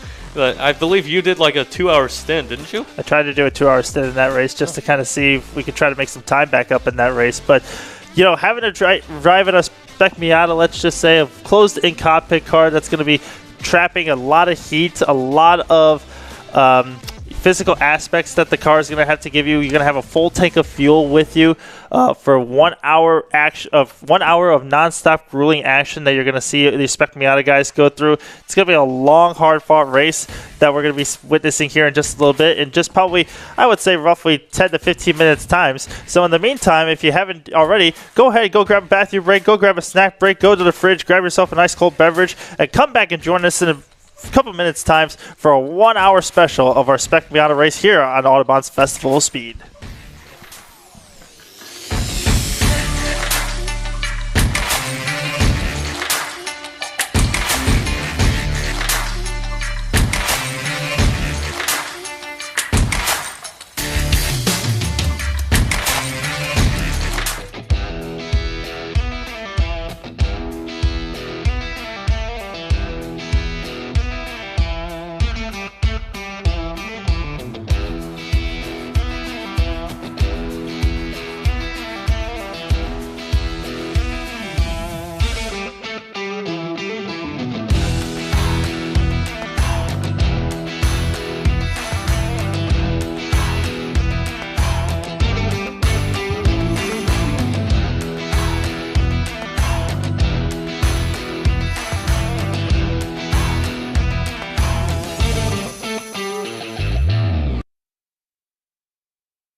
Define nature. It's what defines the all-new 2024 Corvette E-Ray. The quickest Corvette ever, with 0 to 60 in 2.5 seconds. An electrified all-wheel drive that handles all 4 seasons. A supercar of contrasts. It's everything you never expected. One like none.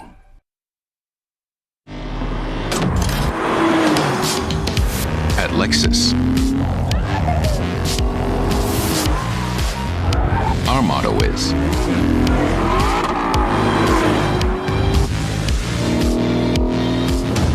you have to feel it to believe it. Experience the exhilaration of the Lexus Performance line.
Ain't no surprise that I can't sleep tonight. My only vice is standing by your side. So won't you love me better? I'm waiting here. I need you now. Gravity can't hold us down, so just take me there to higher ground. I'm holding on to you, my soul is fading. I'm falling into blue. Why don't you save me?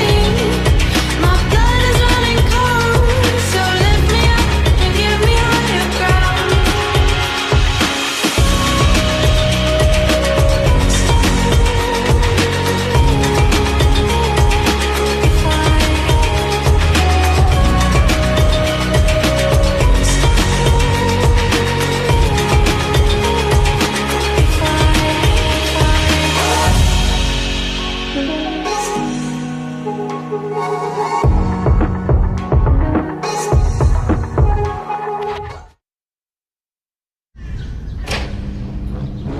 We're here at the acclaimed Daytona International Speedway to show the Blazer EVSS in a way it's never been seen. It's beautiful with a sleek and dynamic design, but performance is in our DNA. And what better way to put the Blazer EVSS to the paces than having Team Chevy NASCAR drivers Daniel Suarez and Ross Chastain get behind the wheel.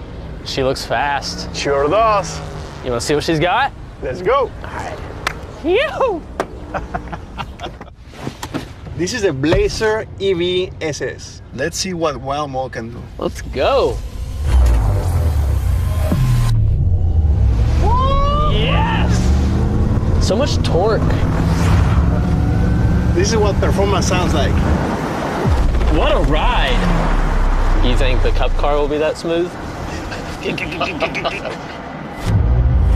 My turn to drive. From 0 to 60 in under 4 seconds. Experience the sound of performance. Yeah, I was definitely faster than Daniel. Hi there, and welcome to the wonderful Audubon Country Club.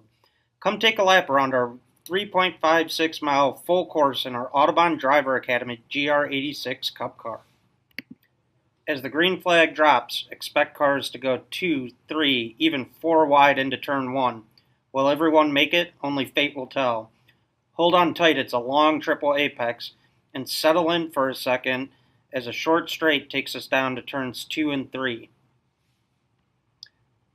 A great passing opportunity here for drivers into a long sweeping right. Very important to let the car settle before you enter the world famous $1 million corner, turn 3, but be careful and keep off the curb at the exit.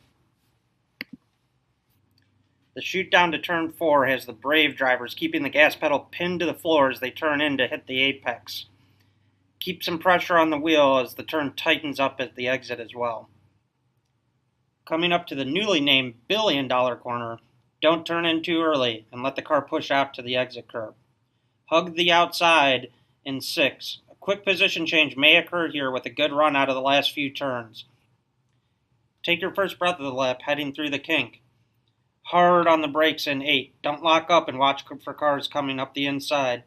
Take your time as you use all the patience you have into 9 and 10. Set up here is key for a good run onto the longest straight of the course.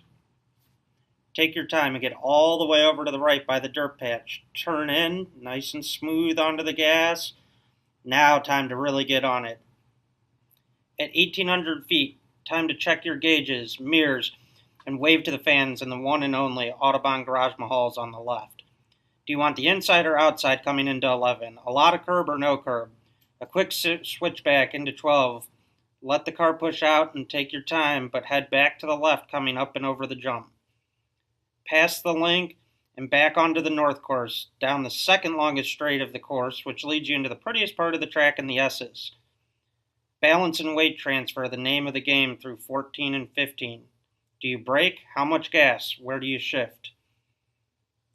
A real rhythm section here, but now you're in the groove. Another good run out of 15 will set you up with a passing opportunity into turn 16. Never too late. Wait, wait, wait, almost running off the track. Stay left again over the hill. How many laps are left in the race? Is this your last chance at glory? An uphill run into the braking zone leads to some late braking. It's time to attack or defend. One set of turns to go. Back to the basics. Slow in, fast out. Smooth as fast. Look ahead. Eyes locked on the flag stand. Hold on tight and rejoice as the checkered flag drops. And in only at Autobahn fashion, the festivities are only just beginning. Good luck to all of our drivers out there.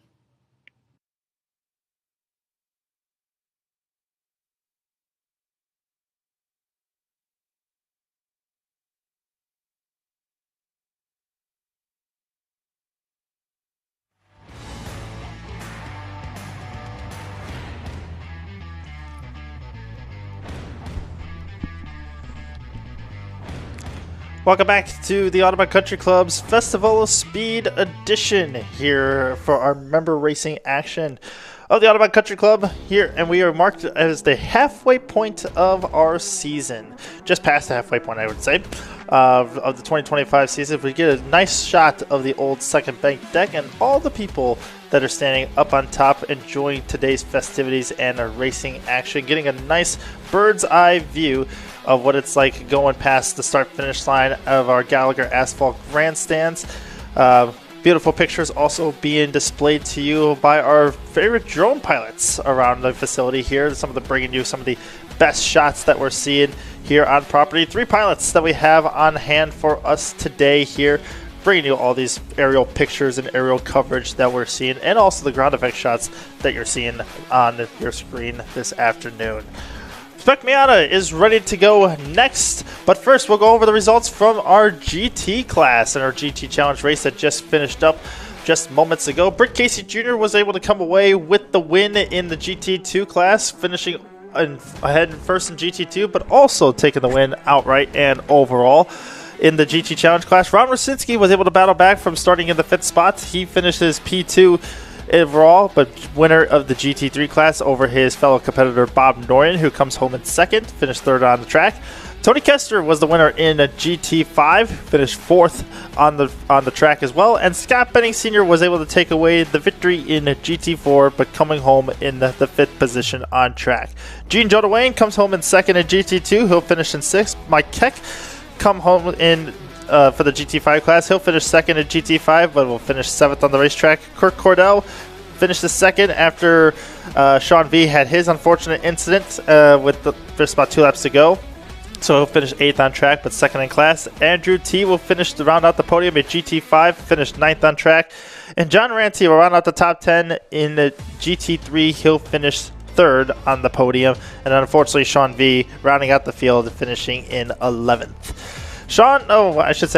Jensen, we now have 2 races done, 1 race left to go, the hour-long Spec Miata race. As a Spec Miata competitor yourself, and as we've seen throughout the course of many, many editions and races here at the Autobahn Country Club, how do you approach these Spec Miata races, and what are they like from a driver's point of view? Well, usually with the Spec Miata races, of course, this series is like the standout series at the Autobahn Country Club. You have the most competitors in the series, and in an event like this where it's the full track and it's a marquee event, you have both the classes competing with each other, and you have all these drivers who want to win, want to get the best result. Some of them might not have gotten the best qualifying, especially if the rain affected qualifying session. So you'll have some drivers making their way up through the field. Some drivers might be a little more aggressive than others. You have to kind of find that in between. You have to kind of go at your own pace, but at the same time you can't take too much time, or you can't be too aggressive, or else you might see yourself off the track or falling behind and getting left behind by the others. Yeah, it's a big momentum portion of this race, is being able to pick your battles, picking when to make your moves, the right moves especially, because you try to make a move and it doesn't end up working out for you. The next thing you know, you could be getting freight trained by the next 2, potentially even 3 cars on the grid that are lined up behind you. So trying to find out where your battles are and where you can make your passes, not lose any time on the racetrack, and try your best to make all those positions up, because once the lead pack, let's say, starts to get together, they work together and they kind of get away, it's hard to make up that gap that's lost from the leaders. Yeah, that is true. And as well, with the different classes, you have all these drivers who set different times of qualifying. Some of the SM2 guys did go quicker, but of course, for different classes, I would assume we are separating the starts, if I am not mistaken. Yeah, you did mention, different classes and everything. Now, don't get me wrong, we're talking Spec Miata here. So every single competitor is basically running the exact same car. There are 2 different versions. There's an NA and an NB version. That's basically based off the year and how much weight the car is. But theoretically, we are talking about the exact same car. Now, the biggest thing is we're talking about 2 different types of classes. And what differentiates those 2 classes? Well, that comes down to the skill level, the skill set of the driver. Your SM class, which is going to be the main class, is your experienced, well-versatile drivers who have been doing this for many, many years, or have been experienced enough to where they get moved out of the SM2 class, or young kids who have just come into the sport of Spec Miata racing, maybe a year or less, that have been shown proven lap times and proven skill sets to then move up, compete with the big boys of Spec Miata. Your SM2 class, as you've experienced before, is basically your class, not like your rookie class, but guys who are a little bit less experienced. A class that those guys, they know they're not going to be able to compete against the Spec Miata guys to go for a win. So why not create a class for themselves to potentially race in your own class for race wins as well, too? So that's the Spec Miata 2 class. So same car, but 2 different types of classes that we have just based off of the skill sets. And yes, you are right. We're going to be having ourselves a split start action here. So normally when we're doing the full track and the full circuit, we're used to seeing all of our cars and all of our competitors take the green all at once to have one big Spec Miata field come to the green flag. Unfortunately, the thing is that's not going to be the case. We're going to have 29 cars, but 2 different classes. So we have split the field up based off of Spec Miata and SM2, have a split start on the full grid. The track is going to be big enough to where hopefully both classes won't intertwine with each other, but we will see both classes do battle on the racetrack simultaneously at the exact same time. Yeah, also something I noticed yesterday while announcing the chase race is that most of the chase race runners, or at least half of them, were Miata guys who are competing today. You have some of those guys who use the chase race as a testing session to prep themselves for tomorrow, because all the chase races are run the full track. And there are guys who ran these sessions. Of course, you had like the guys in like SM and SM2, they ran the pro chase race, and some of the guys ran the sportsman chase race as well. And they want to get the consistent lap times, and they want to make sure they can keep a consistent lap time and also catch up to those around them and ahead of them and use it to learn the track as much as possible. Even if they've driven the track a lot in the past few years, you can never stop improving. Well, the biggest thing about chase racing as well, too, as you mentioned, is on the full track as well, extra track time.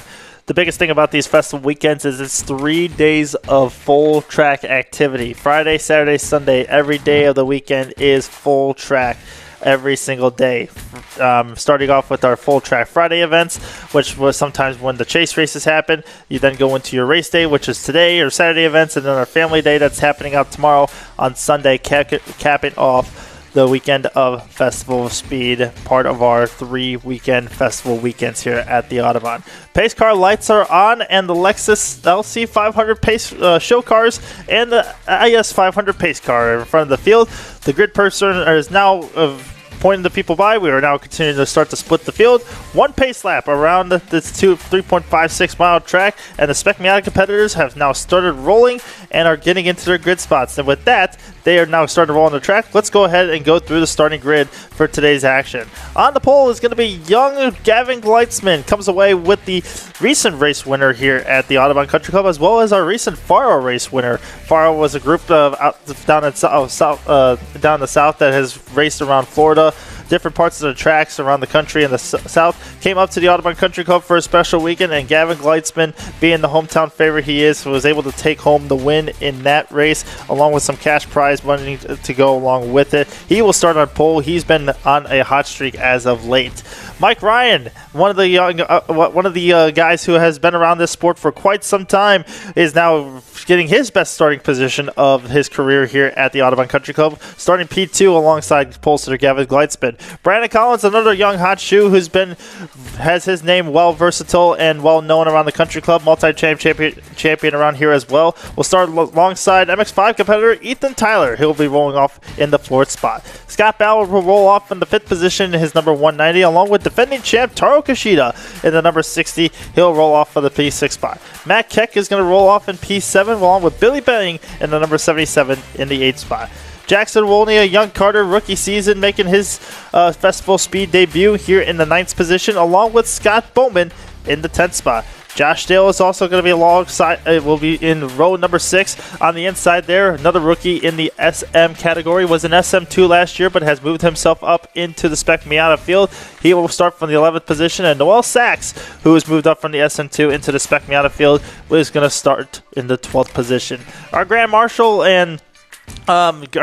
today for the GT Challenge race, Tom Bagley, he's going to roll off 13th, along with Matt Alexander, who is a multi-champ champion. We're used to seeing him more up towards the front. He's going to start from the 14th position, and Art Zeismer will roll off in the number 15 car from the 15th spot. One other note I will mention, too, is that some of these times and some of the guys are kind of out of position a little bit because this qualifying session was actually taking part in the wet. So we saw guys like Gavin Gleitzman, Ethan Tyler, and Noel Sachs risk the gamble and try to go on slick tires. And for Gavin Gleitzman, it kind of fared off for him. For Ethan Tyler, not so much, because he found himself coming out with about 10 minutes left to go in the session, but found himself up into the P4 spot. So put less laps on his tires, but was not able to get his tires up to full temperature to put in a very competitive lap to shoot for pole. We look onto the SM2 field, starting from the 16th spot. That's going to be Connor Ryan. He'll be the pole sitter in SM2. Alongside him is going to be Bob Reisinger. He, 808 Bob, as we like to call him. He'll start P2 in SM2. Eamon Ryan is going to roll off the 3rd spot in SM2. He will be in the 225 alongside young Eli Dysart, who has come off a couple of good races and had a chance to win in the Triple Crown. Unfortunately, had a little bit of a spin there on the last lap in the last race, so he'll start from the 4th spot. He'll look to redeem himself this weekend in the Festival Speed race. Starting 5th will be John Southern in the SM2 class, along with AJ Van Buren. He'll be back, and he's going to be rolling off from the 6th spot. Mark Stradolski in the 7th position. He'll be alongside Gary Traverso, who is going to be in the number 72 car. Matt Kopecki making his series debut here at the Audubon Country Club, just graduating from the race school not too long ago, making his first Spec Miata start. He'll roll off in the 24th position overall. David Martinelli in the 05 will be, Randy Cochran in the 137 will be right before David Martinelli. He'll be in the 26th position, along with Tim Milne in the 27th spot. Bill Hamill will start 29th, and Scott Benning Jr. will roll off and ride shotgun in the field in the 29th position. I believe we also have Jason Greenwood, and Thomas Greenwood, 2 other competitors that are going to be joining us, I believe, to create 31 starters for the Spec Miata field. There'll be 2 late additions, as both of those drivers did not qualify for the under the rain conditions. Yeah, Thomas was busy doing the Ignite Junior race. He put on a dominant display in wet weather conditions, won both the pre-final and the final. Getting the honor to see that was just incredible. I've actually driven against Thomas before, only in rental carts, but even then I noticed that kid's got some talent. Well, Thomas Greenwood has been able to put a dominant performance on the go-kart track in the junior class. Can he do the same and replicate and go, let's say, get another win under his belt and put on a dominant performance in the Spec Miata field? He is a young kid, young rookie in the field, so let's see if he can be able to put that skill set to the test. There's our onboard camera with Eli Dysart. He's going to be starting P4 in the Spec Miata 2 class. We'll be seeing a lot of action from him, but the split start has now started to commence, and it's going to be Gavin Gleitzman and Mike Ryan leading the front row of Spec Miata competitors to the line. Remember, this is going to be 1 hour long race, so 1 hour worth of racing here of just non-stop action. Pace car has pulled off into the pit lane. The field is now in the hands of Gavin Gleitzman and Mike Ryan. 2 by 2, the field Now starts to bunch up, come nose to tail. Gavin going to slow the pace down ever so slightly just to kind of calm the field down and wait. It falls now into the hands of the starter, Jeff Plain, up in the flag stand there. Field now slowly rolling as we wait with bated breath for the green flag to potentially come out. And it does. Green flag is out. The Festival Speed Race in Spec Miata is underway. Gavin Gleitzman gets away cleanly and well as they storm off into turn number 1. Mike Ryan going to slide into the second spot, but Brandon Collins in that 144 going to try to shove a nose to the inside there. He's able to do it. Can he hold on to that spot as they come through the south portion of the straightaway? The SM2 class now rolling to the start. Nice, even, and slow. Looking for green here from Jet Plane, and there it's out. Green flag is out. Field starts to split. Dyson for moves. Randy Cochran popping out of line, trying to make a move on Gary Traverso there. One car kind of falling back a little bit towards the back of the pack. Bob Reisinger going to roll the outside a little bit. He'll take the lead going into turn 1. And Eli Dysart's going to move up from the 4th spot to the 3rd spot. Make that the 2nd position as he's going to go side by side with Connor Ryan. He might even go for the lead going into turn 1. Reisinger again making a move around the outside for the lead in the last live stream race that you had commentated. Reisinger had done the exact same thing, except he had done that from like 5th or 6th, I believe. Reisinger gets away cleanly. It's Connor Ryan and Eli Dysart who go side by side. Connor Ryan gets up on the apex curb a little bit there. It slows his run down as they head into turn number 3, and Dysart able to get away. Further up, back up front for the SM2 field. Block up further back there. That looked like it was Tom Bagley potentially getting into the back end of one car back there. Able to keep it clean, though. Keeps it off of him. The top 5 have now pulled away. That's Gavin Gleitzman. That's also Brandon Collins that's there. Mike Ryan that's in the mix. Ethan Tyler and Taro Kashida. All 5 of those guys have broken away from the rest of the pack. And that the first side-by-side battle looks like it's Scott Ballard and Scott Bowman further back. As now Ethan Tyler goes to the inside into 11th. Oh, into turn 11. Tries the inside of Mike Ryan. Trying to dispatch at him quickly. So they're going to go side-by-side and allow the rest of the field to kind of pull away a little bit. We're going to be seeing this all race long, too, so keep your toes, or keep yourself in your seat, and these drivers are going to be keeping themselves on their toes, and even in SM2 as well. We were looking potentially a 3-wide mess going into turn number 3 on the north side there, but looks like they might have sorted themselves out a little bit. One car actually has gone off into the grass a little bit. Is spinning now in front of the track. That's Scott Bowman. He's in the middle of the track right there at turn number 3 on the north circuit. Is kind of looking the backside. He's kind of facing the wrong way. Is able to turn the car around now. As he's going to try to get it going. He looked like he just kind of got shoved a little wide there in the middle of north 3. That was. He tried, I think, taking a 3-wide on the outside there, but not 100% sure on how he transpired and how things have played out there. But like you said, already a lot of action that we talked about, and we're only 2 minutes into an hour-long race. Yeah, like race control is definitely going to have to look at that one. Is like, it might just be the first lap of the race, but that's no excuse for like something like that to happen. Meanwhile, in ASM2, things have already shaken up a little bit. Eli Dysart has now gone to lead. Bob Reisinger has dropped back and been dispatched to the 4th position. Something must have happened there, potentially on his own doing. But Reisinger now is going to fall under pressure from the guys behind him. He's going to be under pressure, but meanwhile, the pressure is back up front as Eli Dysart holds the lead away from Connor Ryan, and they're coming through. That's the 225 of Eamon Ryan now. So the Ryan brothers going to look to try to potentially do some battle against Eli Dysart. As you see Scott Bowman at the top of your screen there, he's going to come into pit road, and he's going to end his race early. Well, who knows? I mean, he might be able to come back out on track, but then again, like, it's an hour-long race. I mean, there might not be that many positions to make up, assuming nobody else retires. There's a lot of time left to go in this race, especially you might be able to get a lucky yellow to kind of happen. It could help out and benefit Scott Bowman potentially if he finds himself getting back into this race. Meanwhile, a little bit further back, I see the 178 of Thomas Greenwood make a pass to the inside of Randy Cochran a little bit further back in the SM2 field. We see up front now, still nose to tail, it is going to be Gavin Gleitzman who tries to pull away from Brandon Collins, a truly veteran around this place. So you got the veteran kind of going up with the rookie as Scott Bowman has now pulled into the back into the paddock. I think he is calling himself a day done for that 26 machine. That's not the only Bowman we have in the field. We have Samuel Bowman, who's 10th at the end of the first lap, and is actually a top rookie in the Spec Miata class as of right now. So Scott's race might be over, but his son Samuel, he's got a race of his own going on. So up front, we know, look at Gavin Gleitzman, Brandon Collins running in the 2nd position, Ethan Tyler in 3rd. Taro Kashida was able to get by the 120 of Mike Ryan for the 4th spot. Mike just trying to kind of hang on to the back end of this front pack in the Spec Miata field. He had himself a great qualifying effort and is now truly showing the pace of what he's capable of doing, but just struggling just a little bit with the exit of these corners. And I'll tell you what, Gavin Gleitzman has a good engine underneath himself as he's able to pull quite a bit of a gap on the exit of some of these corners on Brandon Collins. Brandon trying to do everything he can to kind of keep the momentum rolling in the middle part of the corners. That's where I think Brandon looks better half than over Gavin is in the middle of the corners. Brandon's able to roll a ton of speed through the middle part of the exit of the corners, but Gavin just able to kind of stretch out his legs down the straightaway there. You can see how big the gap was entering the North 3. Well, that gap is already now gone as Brandon has closed back up to the back end of Gavin Gleitzman. And Ethan Tyler was taking a very interesting line as they came through turn number 4 on the North Circuit, but he's been able to kind of close back up to the back end of Brandon Collins as well. And if I'm not mistaken, entering the last race, Brandon Collins was the point leader, but he actually missed the last race. So Brandon Collins, like, even though we have a race drop system in this series, Brandon Collins is definitely looking to make up for that missed race.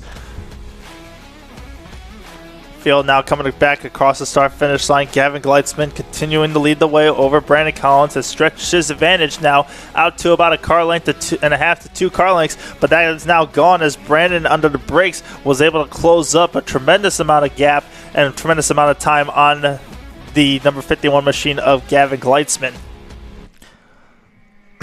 We got some moves going on in the SM2 field on the north side of the track. As it looks like, Collins thought better of making a move on Gavin Gleitzman there. He poked the nose there, trying to think it was potentially a move potentially could be made. Eli Dysart has kind of pulled himself a little bit of a gap away from Connor Ryan, give it about 5 to 6 car lengths. Eamon Ryan has closed out to the back end of Connor Ryan, and Bob Reisinger has been pushing him along as well too. So the battle in SM2 looking for the B for the 2nd, 3rd, and 4th spot. And already you have 3rd place Ethan Tyler catching up, like you mentioned, to Gavin Gleitzman and Brandon Collins. But you also have Taro Kushida, Mike Ryan, and Matt Keck, who are just a little bit behind. Who knows, maybe they might have to work with each other to catch up, and especially early on in the race. We're only like about 7 minutes into this 1 hour long race. When you're thinking about trying to get near the field, are you thinking about teamwork this early on to a race, Jordan, or is that something that you're thinking about trying to get yourself up and only yourself up to the field? I mean, if you're a front runner like Gavin Gleitzman, Brandon Collins, or Ethan Tyler, yeah, that's kind of what you're thinking right now, is trying to get some teamwork right now. But you look a bit further back, you look at Matt Keck, who's going on the inside. He's going to be a guy who's I'm interested to see how he's going to play out this race. He's got himself a fast machine underneath him. Obviously, he just turned the fastest lap of the race last time by, about a full second faster than our race leader, Gavin Gleitzman. So Matt Keck, a guy who doesn't really race around here as often as we like to see him, has really come into the fold here this race, is now going side by side with Mike Ryan. That's for the 5th spot. If he can complete this pass, which looks like he does complete it going into the north side, move Matt Keck up to the 5th spot. He's definitely going to be a guy who's on the hunt now, going after Taro Kushida, the defending champion. I could see Matt Keck, being a factor towards the end of this race. But towards your point, I would say, we talk about, working together and trying to work together to push each other away from the rest of the competitors. Yeah, if you're in that top 3, you want to get away from Taro Kushida and the rest of the competitors as much as you can, because you want to make that race solely about you guys, so that way you can battle it out. But for our entertainment standpoint, we'd like to see the whole field get involved for an hour-long race. So we'll see how things play out here, but everybody kind of mind their P's and Q's right now, especially everybody in the top 3, kind of giving themselves a little bit of leeway, pulling away from Taro Kushida and Matt Keck and Mike Ryan behind them all. Yeah, someone knows Matt Keck as well. I noticed he used a lot of curbing around turns around South 11 and the chicane there. He used a lot of curbing to get around Mike Ryan there. On board with Eli Dysart now, and the biggest thing about the split field that we have here is you get some of the fast young guns in the SM2 field start to catch up to the back markers of the SM field. Now, these guys are not for a lap down, however. They are not a part of Eli's race. They're in the back half of the SM field that is ahead of Eli, so they technically would be for overall position on Eli's behalf. That's going to be the number 15 of Art Zeismer, the first car he will catch, followed by the 23 of Mark Basso and the number 10 of Josh Dale ahead of him. And you also have to consider it's an hour-long race. Could there be even though lap times are around just under 2:50 for the leaders, Could there be a possibility here that we see potentially some lap traffic come into play? Because there's going to be at least, I'd say, about 20 laps bare minimum that might get completed, depending on like as to whether or not we have a full course caution. Could there be like lap traffic that plays a role from like the SM2 runners? Absolutely, lap traffic could definitely come into play here too. And I think especially if you look at guys a little bit further back, a guy like Matt Alexander who's kind of trying to pick his way through this field. This hour-long race, and with the poor qualifying effort that he had from starting on wet tires when the track was slowly improving and drying up, it will definitely play into a factor for him to kind of allow him to pick his way through the field. So we look at, let's say, you look at lap traffic, that will definitely come into a factor for our race leaders of Gavin Gleitzman, Brandon Collins, and Ethan Tyler. So trying to figure out how they're going to manage that lap traffic when you kind of pick your way through will be crucial as well. We're just now 10 minutes down into this race. 3 laps have been completed. We'll give a quick full field rundown really quick from our 10-minute mark. Gavin Gleitzman's the race leader. Brandon Collins runs in second. Ethan Tyler in the third spot. Taro Kashida runs in fourth. Matt Keck in fifth. Mike Ryan in sixth. We got trouble as that's out of turn number 6 there. 2 cars that spun. I believe that's the number 72 of Gary Traverso. Nope. And one other car that I can't think of as well. The wheels are spinning on that car of Gary Traverso. He's able to pull it back on the racetrack and be able to get it going. But an unfortunate incident and some contact was made between 2 cars right there at turn number 6 on the south side. That looks like it was for the 26th position, potentially the number 72 of Gary Traverso and number 44 of Matt Kopecki, young rookie that was involved potentially in that. So we'll try not to point fingers at that, but that's potentially the 2 cars that could have been involved. But anyways, you were saying... Back to the full field rundown we were talking about there. We have Mike Ryan, who runs in the 6th spot. Scott Bauer, who's in 7th. Jackson Wolney is in 8th. Sam Bowman, 9th. Billy Benning in 10th. Matt Alexander, who started from 14th, is up to 11th. Tom Bagley is in 12th. Josh Dale, 13th. Mark Basso, 14th. And Art Zeismer in 15th. That is the full field rundown for Spec Miata. Spec Miata 2, which has Eli Dysart leading the way with Connor Ryan in second. One car is also spun here in turn 11 now. Unfortunately, can't get a read of what that car number is at the moment. We try to zoom in here and see if we can find out who that is. That looks to be the number 43 or 46. That is. So that was one of our new competitors of David Young, new rookie who is just trying to enter in his first race this year. Unfortunately, having himself a spin into turn 11 as well. Connor Ryan has now moved up into the 2nd spot in SM2 with Bob Reisinger running in 3rd. Eamon Ryan is now 4th in SM2. John Sutter is in 5th. Noel Sachs 6th. 7th is AJ Van Buren. 8th is Mark Stadolski. 9th, Scott Benning Jr. And 10th is Emmett Ryan. 11th now is Gary Traverso with Matt Kopecki being in the 12th spot. Thomas Greenwood in 13th. David Martinelli in 14th. Bill Hamill in 15th. Jason Greenwood 16th. Tim Milne 17th. Randy Cochran in 18th. Dave Young, who's going to fall back a couple positions, was running in 19th. And Scott Bowman, who will round out the field, is going to finish at the end of the field in SM. And now I believe we have double yellows that are being waved, so full course yellow is being called here. That is for the 46 of David Young, who is still trapped out here in the middle of turn number 11 here, not able to get the car refired. So full course yellow will be on display here. The rest of the field going to start to bring the field to a slow down here. As you can see, Gavin Gleitzman now starting to slowly maintain the field on down. We're going to try to see if they can get that car refired and if he can get it going. The rest of the field just now tiptoeing around the number 46 stalled car of David Young here. Yeah, it must be like a scary feeling for a driver, even under full course yellow, just seeing like everyone else come at you while you're just at a standstill. And it's just very unfortunate as well. A rookie driver, and we're not sure exactly what happened to Dave Young. I'm not going to make a judgment call as we don't know. We didn't really see much of a replay as to what happened, at least not yet. It's just like you live and you learn at these moments, as we have. Looks like it was the 23 one around the outside of the 46 there. And it's just these moments where you have to kind of look back and think to yourself, okay, what can we do to avoid this? Like, what could I have done to avoid it if it was on Dave Young? And it's just unfortunate, especially early on in the race. Like, we're only a fifth the way through. Almost a fourth of the way through the race. We just reached the 14-minute mark. And it's just unfortunate how some people just can only go so far in a race because of an incident. I've been there. I've been on like the side of like not making it to the end because I went out early or middle of the race or even late in the race. And it's just never a good feeling, regardless of when you retire from a race. Pace car has pulled onto the racetrack there and looks to pick up the leader of Gavin Gleitzman. Dave Young still sitting here stationary at turn 11. Hopefully he could be able to find out where if he could use maybe a control alt delete system on his car, maybe cycle the power, fire it back up, and get himself rolling again. Doesn't look like there's too much damage on that 46 car. Maybe just this car that just spun, but unfortunately when the car is stalled, just dead in the water there in the middle of the racetrack in a very high dangerous spot as turn 11 on the south track there, you really don't have much of a choice for the race director to have to call a full course yellow, even though the car doesn't look that damaged and potentially could get refired and back under the way. Field is now kind of gathered by the Lexus IS 500 pace car, is now rolled off onto the racetrack there, collecting the rest of the field. We've obviously saw now a couple of laps of action here, Jensen, early on. What do we have to make of today's action so far? Well, as of right now, we're already a quarter of the way through the race. We've already had some action. For the most part, it was clean near the start, but then we had a couple of incidents creep in, a couple like two-car collisions by the looks of it.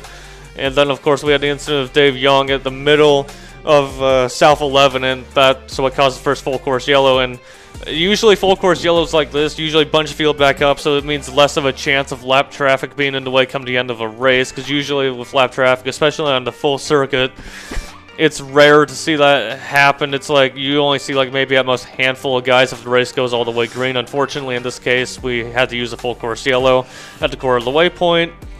And as such, we more than likely, as it'll probably go green around the 20-minute mark, I would assume.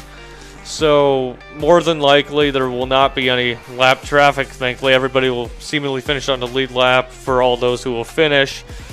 And usually in moments like these, it's just all-out racing. Nothing getting in the way unless something drastic were to happen to a driver, something like that, a mechanical problem of sorts. Well, the good news is now that the rest of the field's going to get bunched up, everyone's going to get the restart, and it's going to be basically under one full field. So we'll see Gavin Gleitzman lead the whole field back to the green flag.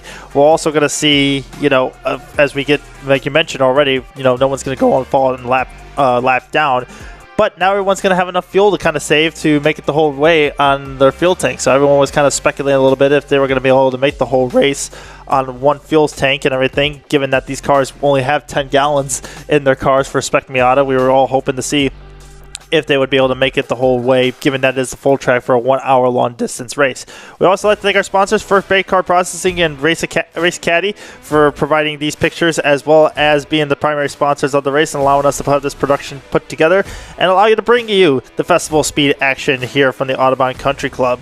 Lots of action that we've been able to happen today. Lots of action that's already happened this season, and lots more action yet to come throughout the course of the 2025 season. So be sure to like, share, and subscribe to the Audubon Country Club YouTube channel to stay up to date on all the action that will be happening here throughout the course of the 2025 season that has come and has yet to come, as we still have more racing left to come in the 2025 season.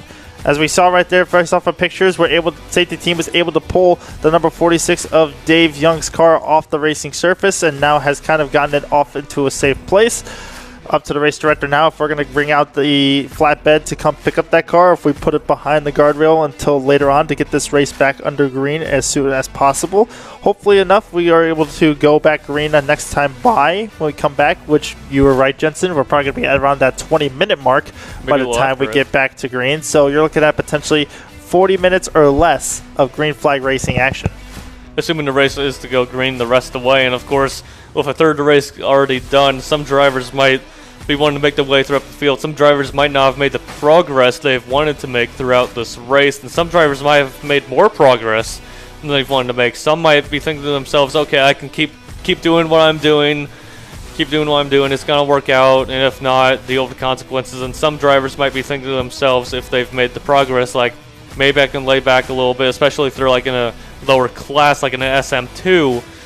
Also, if like drivers who haven't made their way up through the field, some might be losing confidence already even after this, and some might not see it as a reset. But others who really have the racer mindset in them will think, okay, now's the time to go. Now's the time to move up through the field, get past all these other guys, and try my best to get as far as I can throughout the whole field. What's that mindset like for you? And of course, like in whatever series you were to race. You've raced multiple series, of course, both here and outside of Autobahn.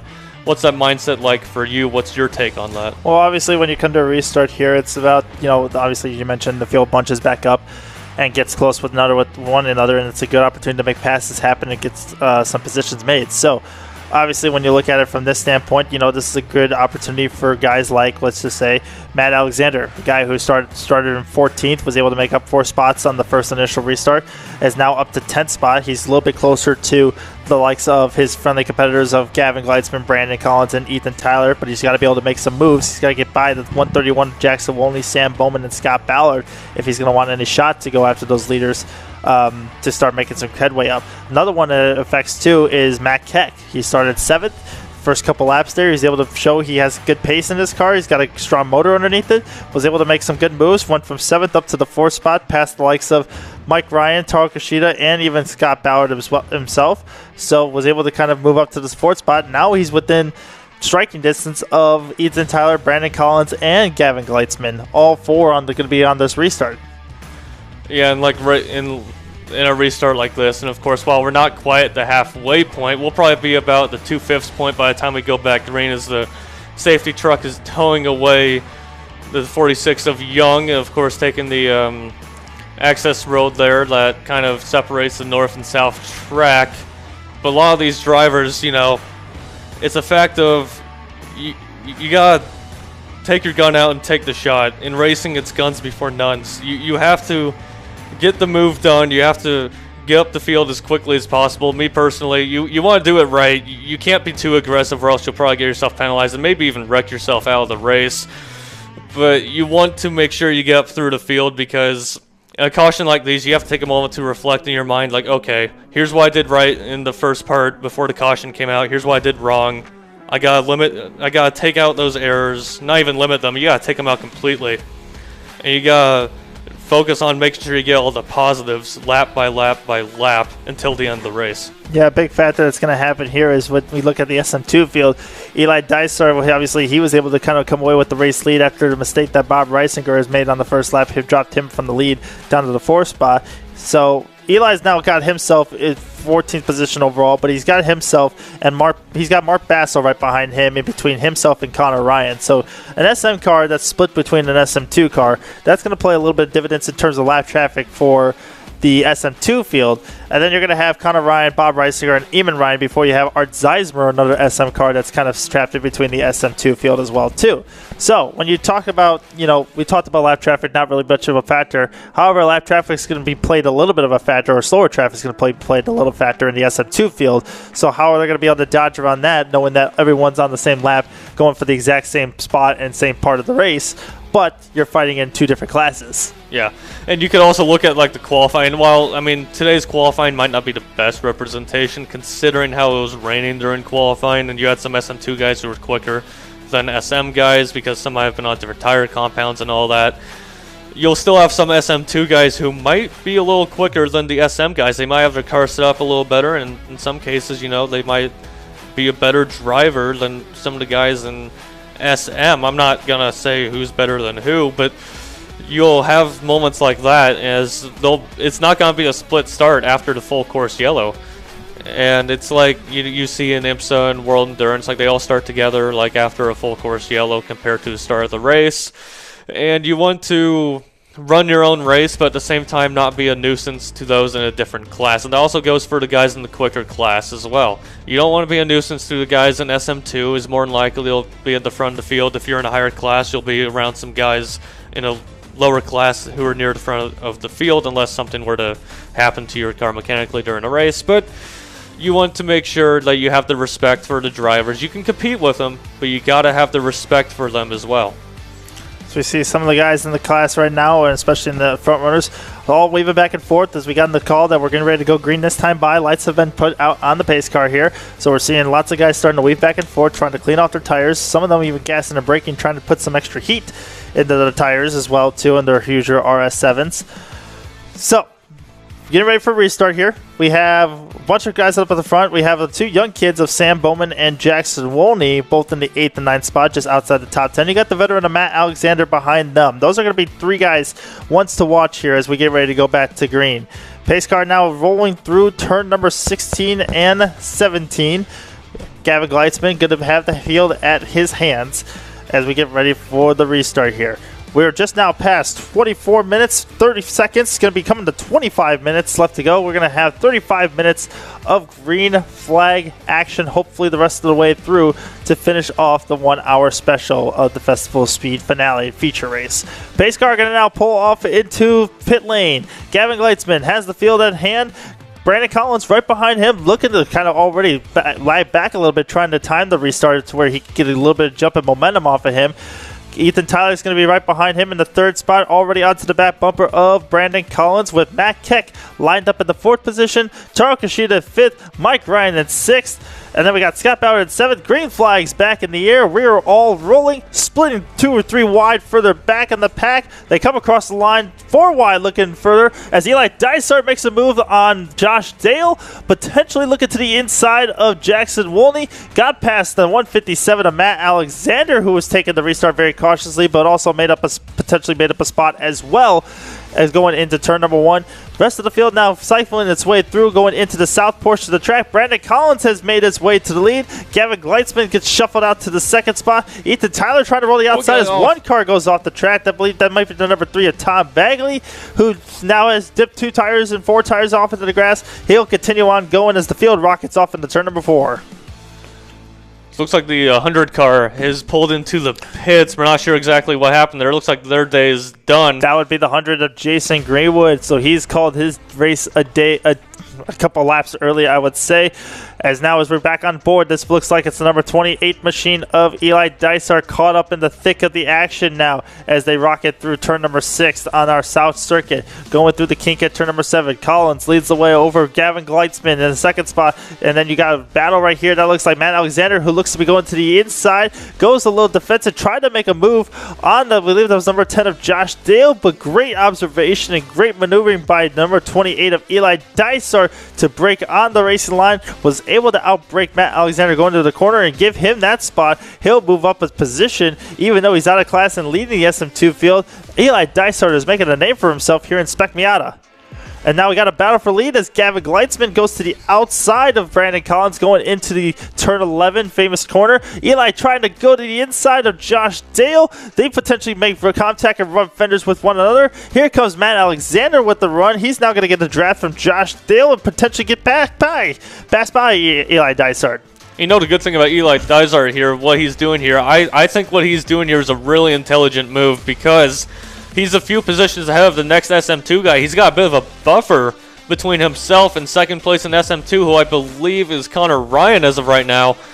And stuff like that could help propel him to stay in the draft of the Spec Miata guys and to open the gap between himself and second place in SM2 and keep himself in a comfortable lead to the end of the race. Now you do have to be careful though if you're in the shoes of Eli Dysart, because yes, even though you are battling cars that are technically not in your class or in your battle, you're going up against guys who are in their own class and they will not, move over for you because they're in their own midst of their battle, even though you're battling against guys who aren't for your class.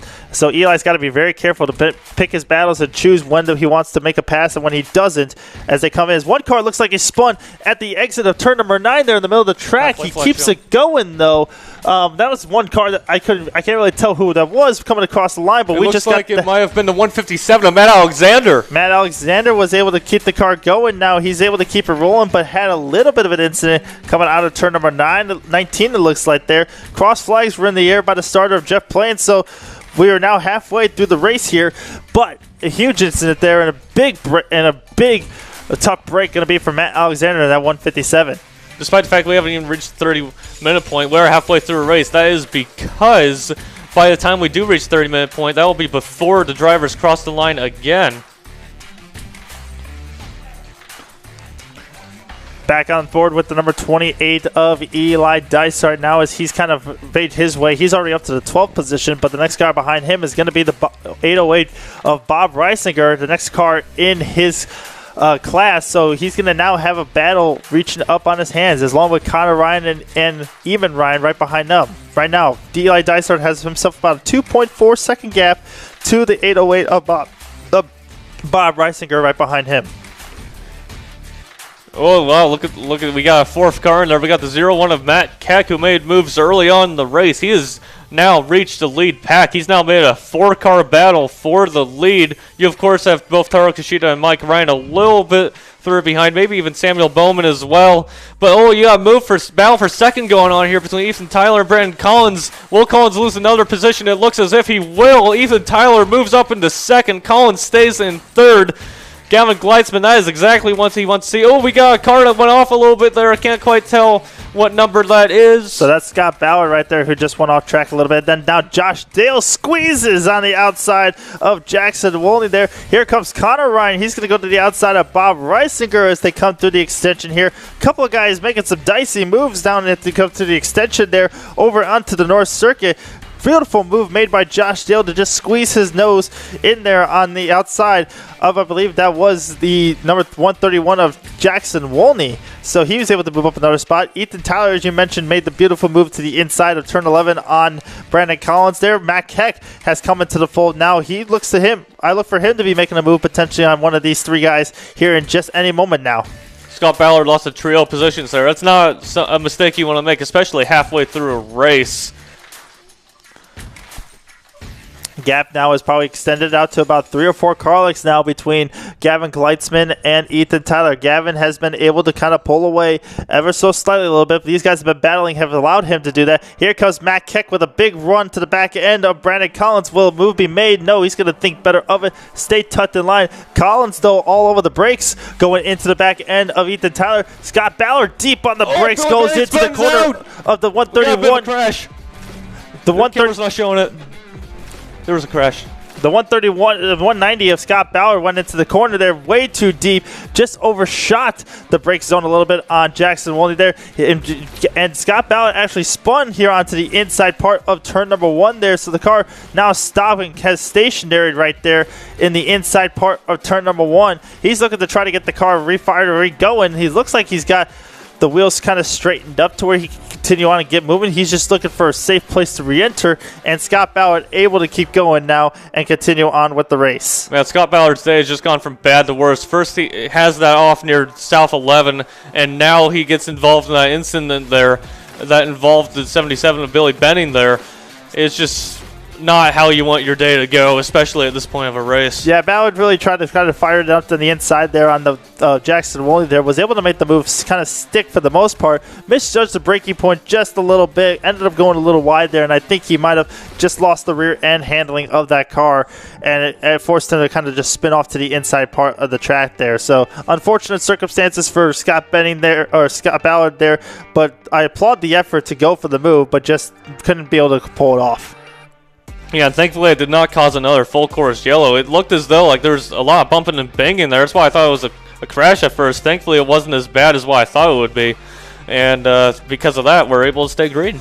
Top 7 have also pulled away from the rest of the field. That is Gavin Gleitzman, Ethan Tyler, Brandon Collins, Matt Keck, Taro Kishida, Mike Ryan, and Samuel Bowman, who's kind of at the tail end of that 7-car pack. Now we have Matt Keck, who was looking to the inside of Brandon Collins. Collins gave him a little bit of room there, but Keck was able to kind of hold him off. Now Keck going to try the outside of turn number 5, cuts back to the inside, stays now in line with Brandon Collins. But all the while, Ethan Tyler has closed the gap up on Gavin Gleitzman.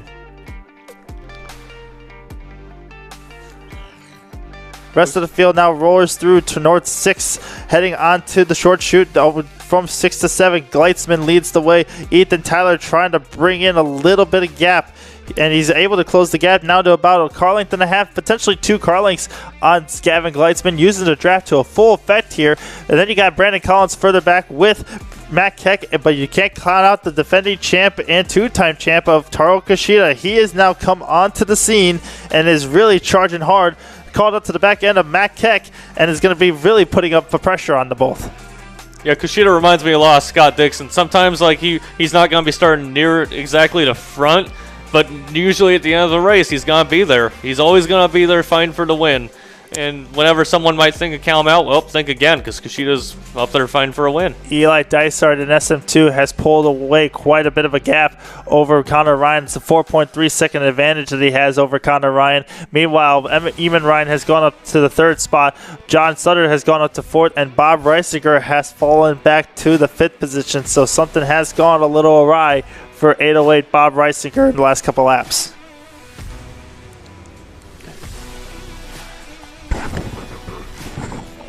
Rest of the field kind of rocketing through turn number 4 here as you get this great shot from one of our drone cameras on the scene here.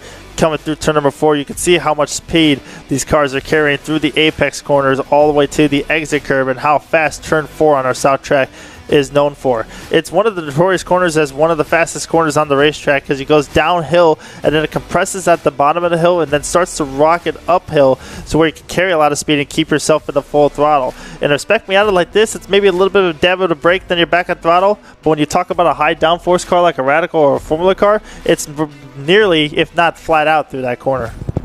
Yeah, like the Miatas as well. You have to really, in different style of cars, you have to really compensate like how you take a corner. You also have to kind of change up your style and like your braking points. You have to change up how you take a corner, how much steering angle you give for a corner. As some cars might have power steering, some cars might not have power steering. As we see a bit of a lockup there for the number 10. Looks like Josh Dale. That is Josh Dale, who tried to go to the outside of Jackson Wolney, has a slight bit of lockup. You're on board with Eli Dysart now, who's going to pop to the inside on the back straightaway of the extension portion, going from turn number 12 into 13. He's on the inside now. Can he outbrake Josh Dale going to the corner? Deep on the brakes. He's able to get the spot done. Josh Dale falls in behind him. Move Eli Dysart up into the top 10 of Spec Miata as a whole from the SM2 field. He is having a really good drive today and a very mature drive so far from Eli Dysart. Yeah, well, what's notable is that Connor Ryan in 11th overall, he's second in SM2. He's 4 seconds back. And he might not have much help. He's only got the 77. Oh, we got our off there. That's Jackson Wolney in the 131 who dips 2 tires off at the exit of turn number 6. So Eli Dysart moves up another spot there in the SM2 field. John Southern also dropping 2 wheels there at the exit in front of Bob Reisinger. But I was just going to point out here that a run like this that Eli Dysart has been performing on is a very, very well-skilled and very mature run that is a good enough run that potentially could promote him up from the SM2 field into the SM field to be racing against these guys one day. So Eli Dysart really putting on a show and putting a case on himself that he's ready for the SM field, and he's really showing what he's mainly worked for. Yeah, and like I said, I was about to say, like, Dysart doesn't have much of a pick anymore since Ryan's behind him. Well, forget what I said, because not only is he past Josh Dale, he's also past Jackson Wolney, and now there's 2 cars in between him and Connor Ryan. Battle for the 3rd spot as Matt Keck has been putting on the laps and has been performing really well today. He has a really good race car underneath him. He's just got to take care of it. Just ran a little wide there in the exit of turn number 1 and 2 on the South Circuit. Allowed Brandon Collins to kind of open the door up a little bit on the corner there. And what happened there was Brandon Collins was able to get to the inside of him and just kind of hold the spot. You know, at that point, you know, Brandon Collins was going side by side. Matt Keck had to get up on the apex curb a little bit there to kind of help him out, and it kind of affected his run a little bit, but Brandon Collins was able to kind of hold steady and almost allow Taro Kushida to get to the inside of Brandon Collins. It's fine. It's connected.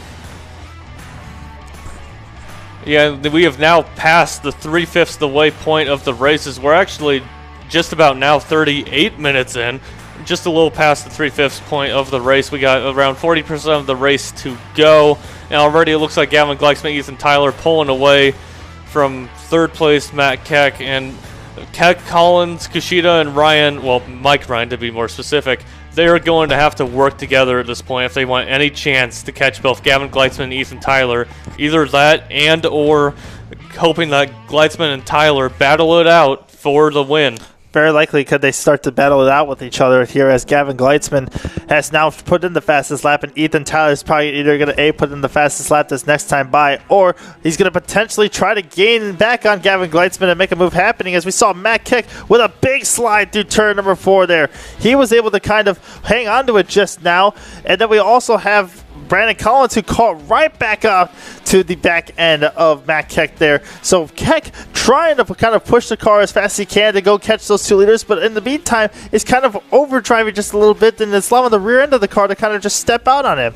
So now Keck is going to have to kind of dial it back just a little bit there to see if he can keep Brandon Collins at bay, but also try to find the speed that he needs to go catch Ethan Tyler and Gavin Gleitzman. And we're now reaching the 40-minute point of the race, and there's I thought I saw some smoke. I did not, thankfully. Oh, we have a car that actually went off a little bit in like SM2. I can't quite make out who that is. They're rounding the second last corner now. That was in turn number 6. One car just dropped 2 wheels off at the exit curb there. We're looking up further back up the field right now as Mike Ryan was able to put in his fastest lap, and he's on the back end of Taro Kishida as well. As we look at how high above where the clubhouse is, going around the clubhouse turn, the connection between turn 1 and turn 2 from the North Circuit to the South Circuit, just right behind the clubhouse. It gives you a nice viewing area, and also the 2 bounce houses that are right behind there as well too. And during that, we saw that Bob Reisinger thought better of making a pass on Eamon Ryan there for the final podium place for SM2. And as you can also see the cars coming through now, you see some other battles going on through the field. Then you also see some one-by-one action. As we see a battle for third, we have, it looks like it's Brandon Collins going for a pass on Matt Keck. Did he get the move done? He did. That was Brandon Collins going up the inside of Matt Keck into turn 6 there. Like really nice move from Brandon Collins, but now we have a little bottleneck effect as I think Matt Keck was able to get back by Brandon Collins coming into turn number 8 there. What a move from Matt Keck. Brandon Collins, it's time to get him back on the backstretch here, the late braking zone here. We'll see if he can make sure he doesn't outbrake himself, as we saw in the last Miata race, which took place on just the south track, because we are in the south part of the track. We saw some drivers outbrake themselves and take not only themselves but their rivals off the track and losing positions. Ethan Tyler and Gavin Gleitzman Ethan Tyler has been notorious for this, so trying to get away. His normal sparring partner in these kind of races is normally Taro Kishida when it comes to full track races, but Ethan Tyler once again finds himself in the head-to-head duel with one driver, whether it's not Taro Kishida, it's now Gavin Gleitzman, potentially for the win here. But you got now Matt Keck, who just came back to the third spot after a beautiful move from Brandon Collins. Matt Keck came back at him and did it again. Now they're trying to separate themselves from Taro Kishida and Mike Ryan, but you got now almost a 2.5 second gap between Matt Keck and Gavin Gleitzman and Ethan Tyler. So it's becoming a 2-horse race up at the front. Yeah, just looking at some battles going on throughout the field in like SM2 as well. All these drivers staying close to each other as well, similar to the Spec Miata overall lead. And it looks like they're keeping it clean aside from that tire going off in the previous lap. They've been keeping it pretty clean, thankfully. It does not look as though we will have another yellow, thankfully, at this point. And hopefully we'll be able to keep this race going green. While yes, it is single file, at the same time, the racing is exciting, it's strategic. And we get to see which drivers play it smarter, not harder.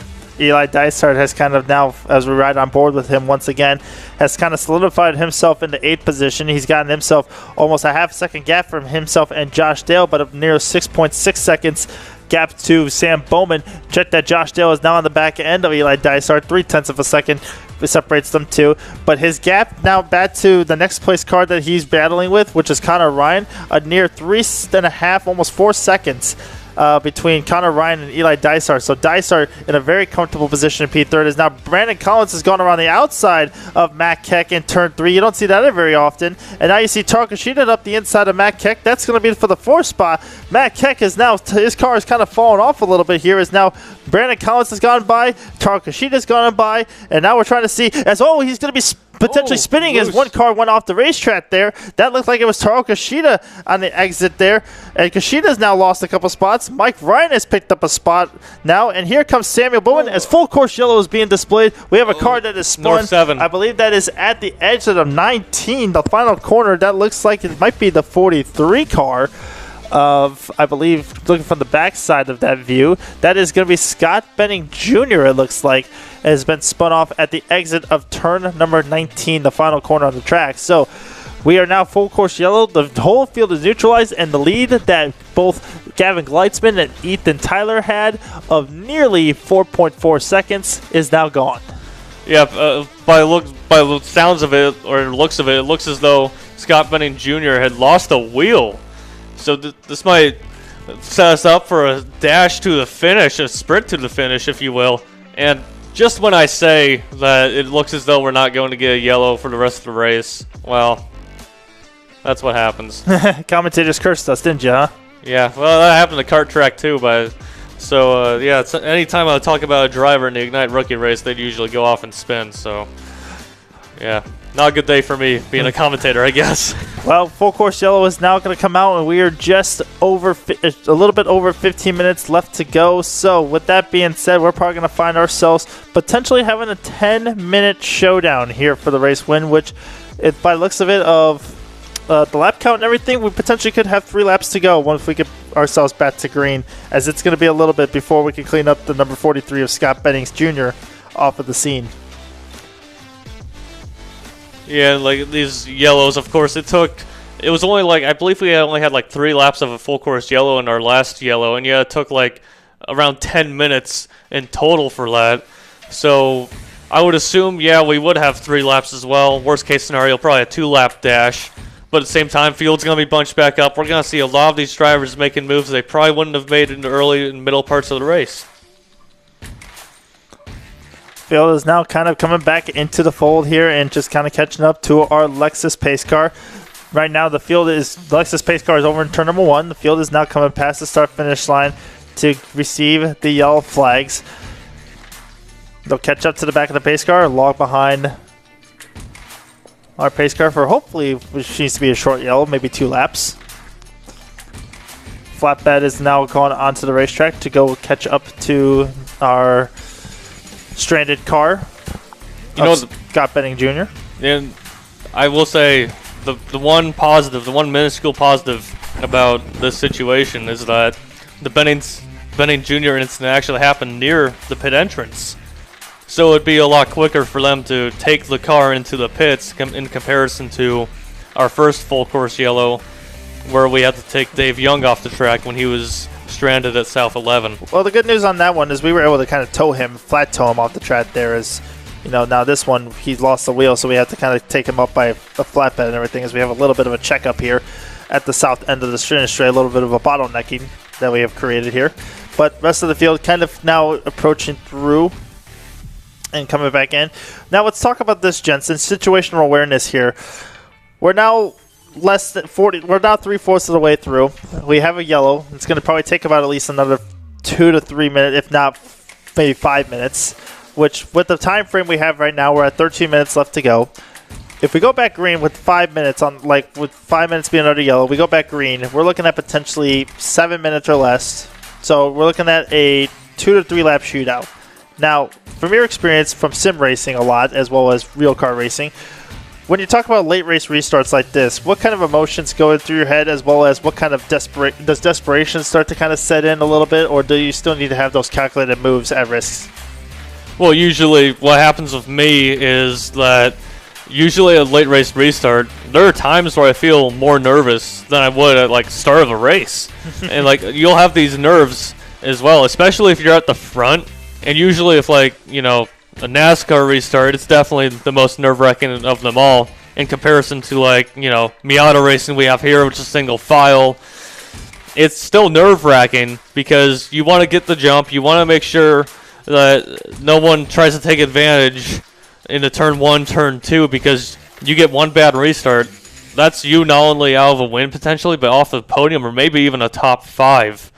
And also you want to make sure you want to have trust in your competitors, because they could try to make an audacious move on you, and next thing you know, both you and maybe even them could end up wrecked out of the race, and you're left wondering, like, well, I ran that race all just for that to happen. And it leaves a lot of negative feelings, it leaves a lot of potential hot-headedness, and, you know, at the end of the day, this racing is club racing. A lot of people here know each other pretty well. They're pretty friendly to each other, so obviously it's not like NASCAR where you're going to have a fight. No, but I think that's what makes the racing like so unique and so special around here is the atmosphere that you get to know everybody and you know each other. And that's, I think, what makes the club racing and especially what makes the club atmosphere so successful that it is the camaraderie that we have here as a club, as club members themselves. Like, yeah, you get to race against each other, go wheel to wheel with each other, and have a cool battle and all that stuff, but it's the stories you get to share at the end of the day. It's the drinks you get to have back at the bar or at someone else's garage or building, and the laughs you get to have in the paddock of what kind of a good race that was. That's kind of what makes the club atmosphere so unique and so special as it is, you know, it's, yeah, the racing has a big part and is a big thing about the club, but it's really the camaraderie and the conversations and the relationships that you create after the racing. That's what continues the legacy of Audubon going, and what makes this club so much more special than what an actual racing motorsports club actually is. Yeah, and that's another thing that makes Audubon the standard of club racing. You have not just the on-track product and how the drivers race each other, but the off-track product as well, of how the club members are to one another. And Audubon has always been known for that, for their 20-plus year history. And it's always been great, you know, driving here as well, even in like karting all the way up to like Miatas and like GT racing as well. Usually everyone's nice to each other, and if there's like an incident, it's usually just one conversation. It's like, yeah, all good, it happens. And you move on as if nothing ever happened. Well, not really as if nothing ever happened, but you move on knowing that like it happened, but you move ahead anyway. Pace car now still obviously has the field as we're rolling through the back straightaway, potentially looking at just now under 10 minutes to go. The safety team, or the maintenance team, over right now at the number 43 car of Scott Bennings Jr., kind of getting the car started to get it up on the lift bed right now. So we're potentially looking at 1 to go, 1 to green this time by when they come across the starter stand here. So we're looking at potentially maybe 6 minutes, probably 6 minutes or 5 minutes of green flag. So you're looking at potentially three laps to go, I would say, when we get back racing. You're gonna have a green flag, 1 time by, then potentially a white flag and a checkered flag to end this race off here.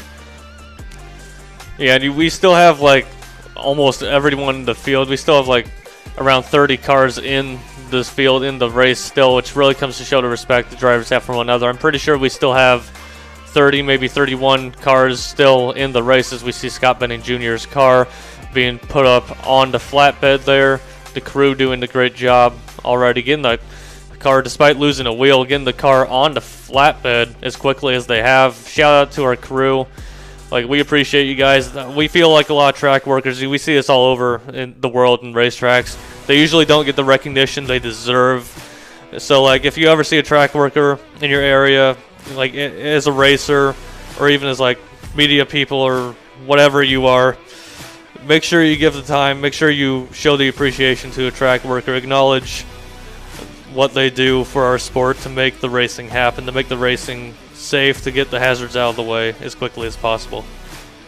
Yeah, maintenance crew looks like they're just now kind of starting to wrap up, getting that car on the flatbed as well too. So looking to go back green next time by. The field is just now rolled past the starter stand to get potentially the 1 to go signal, as we are waiting to hear the words from the race control saying we're going to go back lights out and green next time by. Going to be 3 laps to go roughly. We have completed already 15 laps on the full track here. Normally longest race that we normally get to do, and it's normally around, I would say 10 laps is normally our full track length, or even 12 laps being our Oktoberfest length. But this being 1 hour long is a pretty long race for these guys especially. Oh yeah, for sure. It's definitely a long race. I mean, we would have completed more than 15 laps already had it not been for the 2 full course yellows. Like, as I mentioned, we would have been at least, I'd say, 20 laps, maybe even like 22, 23 laps during the race, as usually the lap times are under 250 for like the faster drivers on the grid, and even those who are like on the lower end on the speed, like they still set lap times that are under 3 minutes, and they're still within like 107% of the leaders. Right. And, you know, we expect it too, especially, you know, as we get closer and closer with these guys, you know, doing all these laps. You know, obviously with the pace of the race that we could have been, yeah, we probably could have been surpassed the 20 lap mark that we've been able to do. But with the way the kind of racing has played out and how much longer these races have been played out, it kind of becomes more of a race of attrition in this sense. You know, it's more about survival, and it's more about just being patient and being there at the end than your average normal sprint race. Yes, is this still a sprint race? Absolutely. We're not doing any pit stops. We're not refueling. We're not doing any tire strategy or anything like that. but you're also having to take into sense that the race is going to be much longer, so the tire strategy comes into play on how hard do you push your tires. Could we see a guy like Taro Kushida, who has been kind of mired in the back of the pack, running around the 5th or 6th spot all race long, now have his stuff saved up for the very last part of the race, so maybe have a light race push like right now? Or do we see a guy like Brandon Collins, who was maybe saving up his stuff to the very end to now go full forwards? Or do we see a guy like Gavin Gleitzman, who has been really pushing his stuff all race long, to now when we come to the very end of this race, he's already burned up all of his stuff and he has nothing left? These are all questions that are going to be answered here in just a few minutes' time.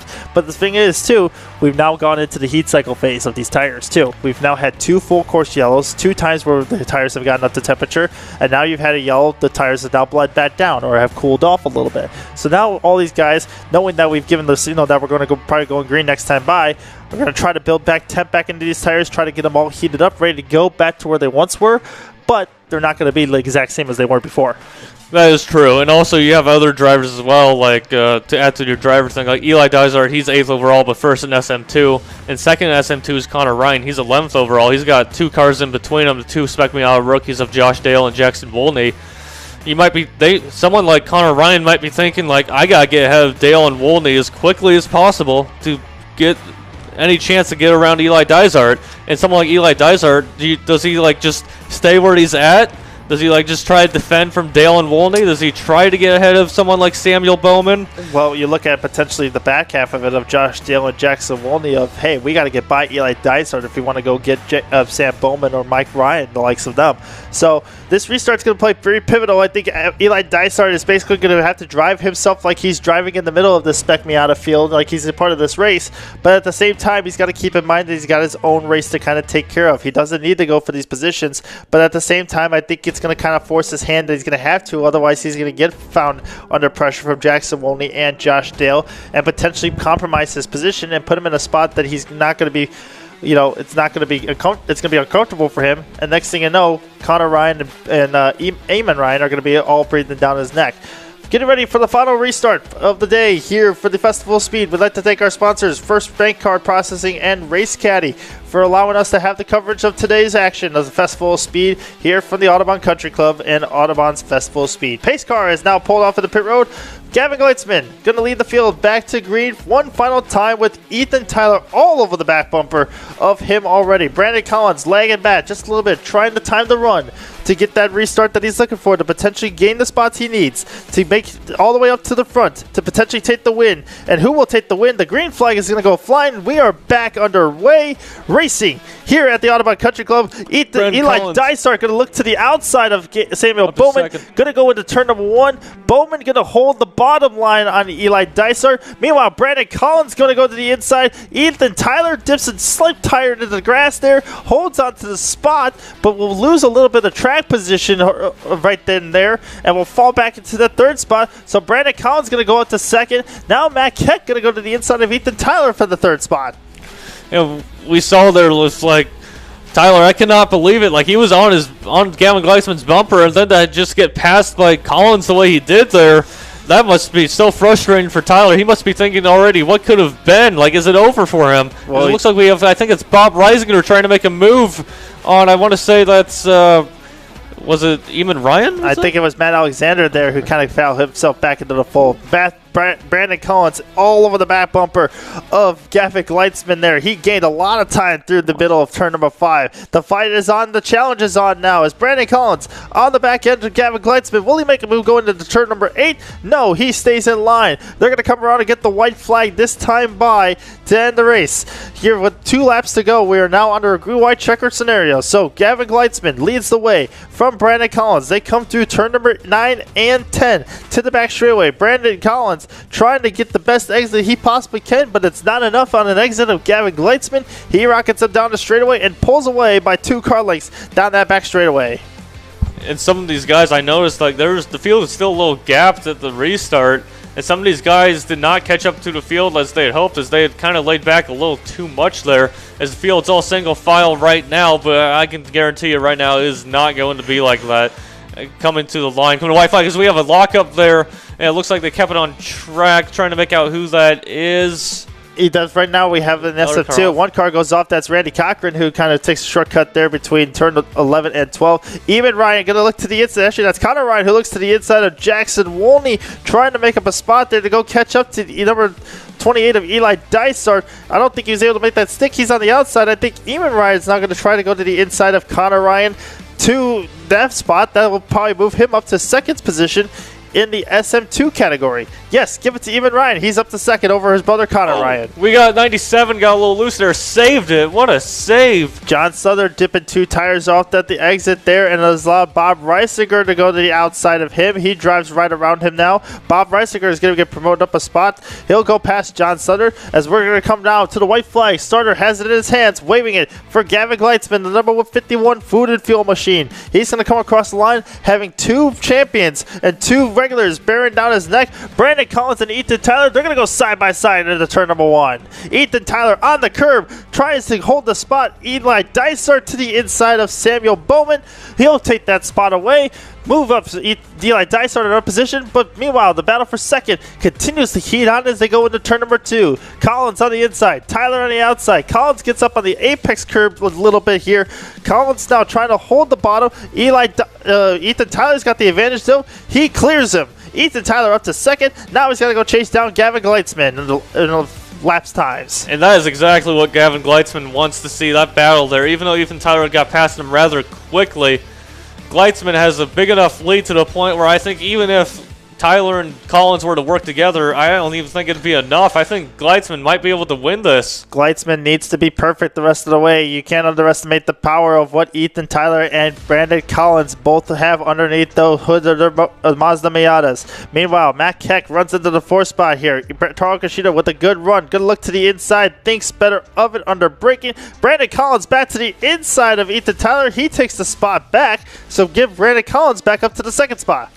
Man, again, that's exactly what Gavin Gleitzman wants to see, is Gavin Gleitzman basically pulling off performances his father, Jamie Gleitzman, pulled off around a decade ago, winning all these races in a seemingly dominant display. Down the backstretch we go for the final time. Kushida now looks to the outside. He now comes back to the inside. Ethan Tyler going to go to the inside of Brandon Collins into turn number 11. These guys have swapped positions now 3 or 4 times already. Give the spot back to Ethan Tyler. If only this was the battle for the win. Yeah, if only. But then, I think Ethan Tyler, he gave up on trying to get the win. I think he realizes second is probably the best he can do unless something were to happen to Gleitzman. So he's just trying to get past Collins, and I think Tyler, unless he makes a mistake, I think he might have gone second here. Tyler really drove that car deep into the North 13, and it really might have cost him right here as he carried a ton of speed into the corner. It allows Brandon Collins to get back up to his back bumper here. Collins now going to look for potentially make a move to the inside of 16. He'll hold in line. They come through 16 for the final time. It's Gavin Gleitzman who pulls away and leads the way. And only a couple of corners to go here. Gavin Gleitzman, he is coming around to second to final corner, make that, and he'll be coming around the final corner now. It looks like we might have a nope, we do not have a side-by-side battle. As Gavin Gleitzman now coming around the final corner.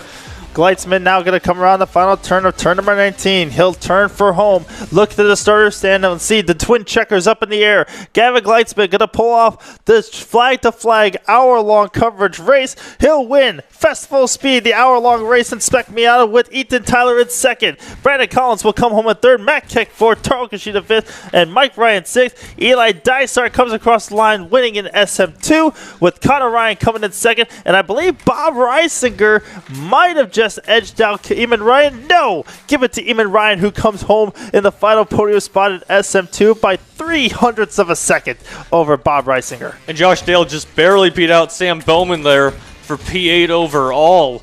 As Bowman tried to... They were side by side, but Josh Dale just had the edge over Bowman. Well, Samuel Bowman, that is. Checker flag on display. Race is over. Gavin Gleitzman comes home with the win with Ethan Tyler second. Brandon Collins third. Matt Keck comes home fourth. Taro Kashida fifth. Mike Ryan sixth. Eli Dysart seventh. Josh Dale eighth. Sam Bowman ninth. And Jackson Wolney rounds out the top 10. What a race we saw there, Jensen. Oh yeah, that was an amazing race. That race did not feel like it went on for a whole hour. Like, you're telling me that was an hour long race? I felt like I've only been here for about 10 minutes. Lots of battles have been happening on all day today. We were glad and fortunate enough for you guys who have tuned into the YouTube channel to be a part of our coverage all day long. You guys have been around for quite some action here throughout the course of the day. Very much of a treat that you guys were enjoyed too, with some great Spec Miata racing action that we've been able to be a part of here at the Audubon Country Club all day long. And we can't wait to do it again when it comes to our next live stream event, but also when we get to do it again in October for our next festival weekend. That will be our Oktoberfest weekend. The granddaddy of all, the season finale, will come later in October. Yeah, I'm definitely looking forward to that. I'm looking forward to all that. I believe the next live stream will be on August 10th, so make sure you guys tune in for that. And Jordan, like, what's your final thoughts of all of today's races? Well, obviously we saw some great racing action here today. You know, the colors of the Audubon were in true full force today with our racing action. Lots of good side-by-side battles that were happening all day long. Good respectful racing for the most part. I don't think we really saw much contact and much incidents happen. Obviously, we have a few spins here and there, but that's potentially going to happen in racing, and not everyone's perfect in a sense. But for the amount of action that we were having here, for the amount of cars we had, and what we were kind of expecting weather-wise to kind of have transpire, really good action throughout the course of the day. We'll go for a full field rundown really quick here to kind of cap things off. Gavin Gleitzman takes home the win in the Spec Miata class, with Ethan Tyler finishing in second. Brandon Collins comes home in third. Matt Keck finishes fourth. Taro Kishida fifth. Mike Ryan finishes in sixth. Eli Dysart comes home in seventh. Josh Dale eighth. Sam Bowman ninth. And Jackson Wolney was 10th. Connor Ryan finishes 11th. Mac Alexander is 12th. Billy Benning 13th. Eamon Ryan 14th.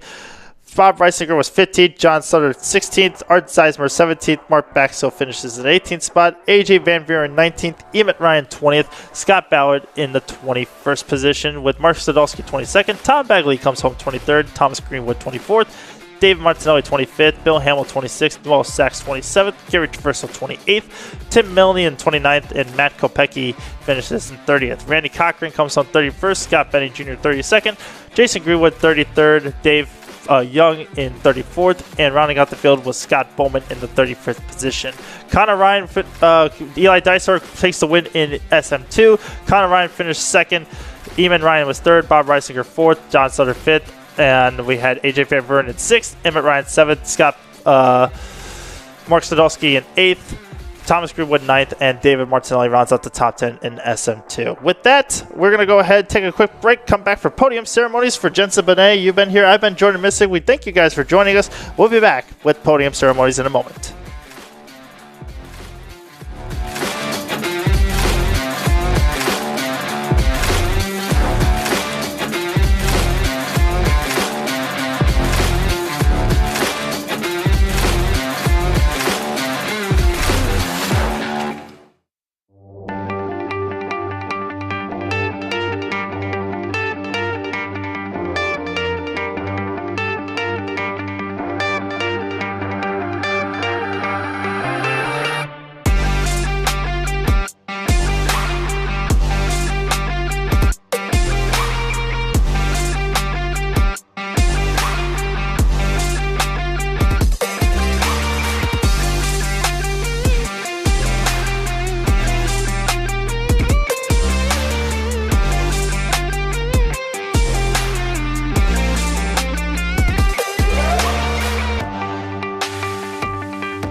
We're here at the acclaimed Daytona International Speedway to show the Blazer EVSS in a way it's never been seen. It's beautiful with a sleek and dynamic design, but performance is in our DNA. And what better way to put the Blazer EVSS to the paces than having Team Chevy NASCAR drivers Daniel Suarez and Ross Chastain get behind the wheel. She looks fast. Sure does. You want to see what she's got? Let's go. All right. Yoo-hoo! This is a Blazer EVSS. Let's see what wild mode can do. Let's go. Yes! So much torque. This is what performance sounds like. What a ride. You think the Cup car will be that smooth? My turn to drive. from 0 to 60 in under 4 seconds. Experience the sound of performance. Yeah, I was definitely faster than Daniel. At Lexus, our motto is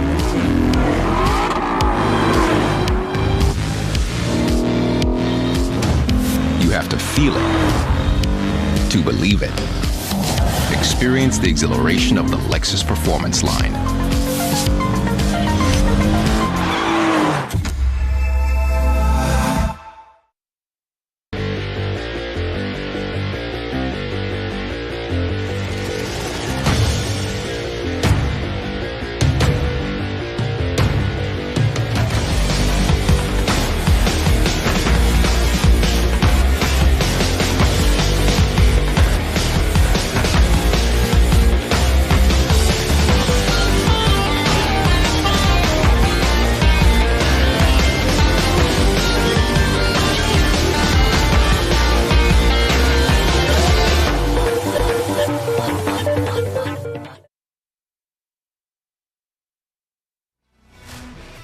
Also doing the podium for our Wings and Things, our Radical, our GT, and our Spec Miata series. Some fantastic racing throughout the entire day. The sun is out. The rain is gone. It's a beautiful day here at Autobahn.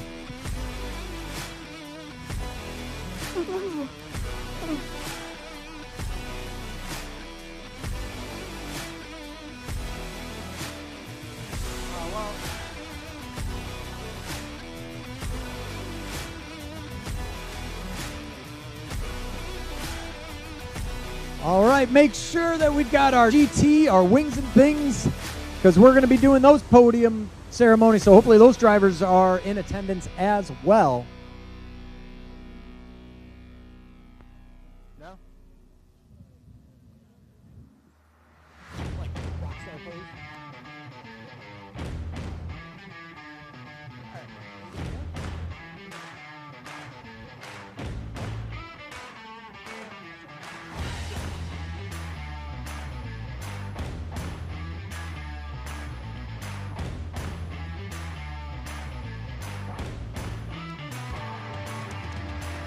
We're going to get started with our SM2 podium. Coming home in third with SM2 is going to be the number 225 of Eamon Ryan.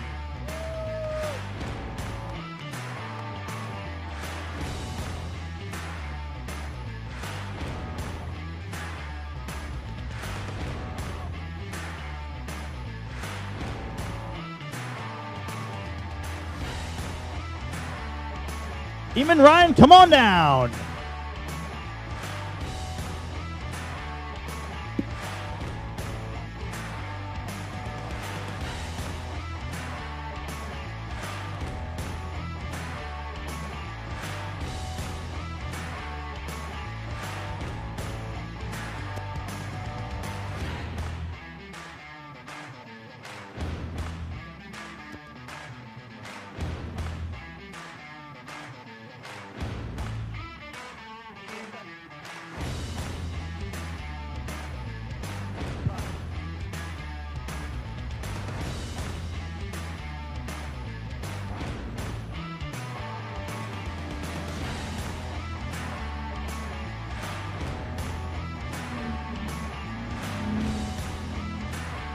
Eamon Ryan, if you are present, you have been called to the podium.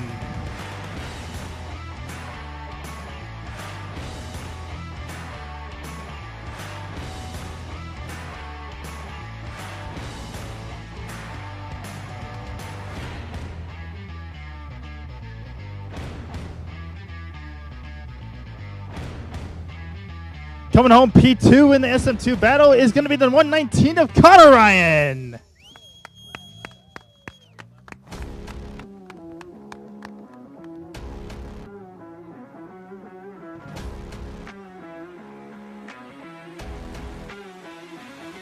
And your winner in the SM2 category, the number 28, Eli Dysar.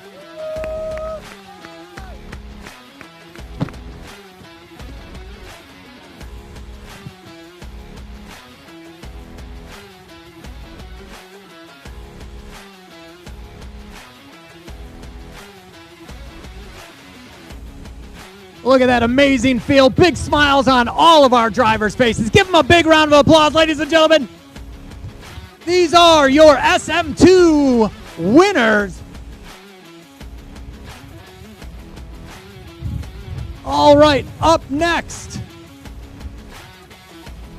we have our Radical and Wings and Things podium.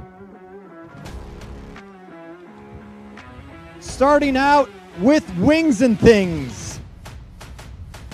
In third place, in a brand new car, hopefully a new series here, using the Rush SR cars. Third place goes to Tim Miller.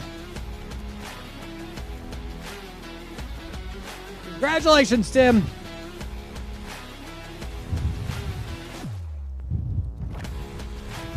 In second place, also driving the brand new Rush SR cars. You may know him as one of the instructors, and maybe that's why he's in second place, Mr. Ben Hasbrook. Straight from Panama, Ben Hasbrook, ladies and gentlemen. He's going on safari after this.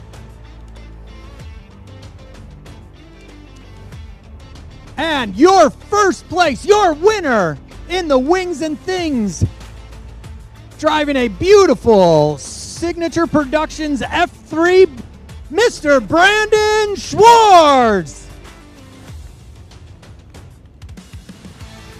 There we are. All right.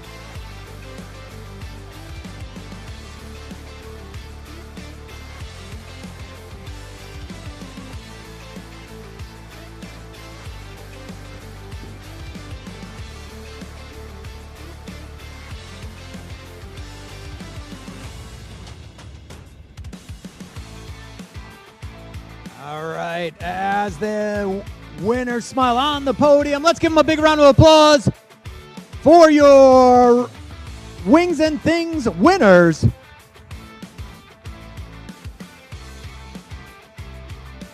All right, now for the Radical Cup podium.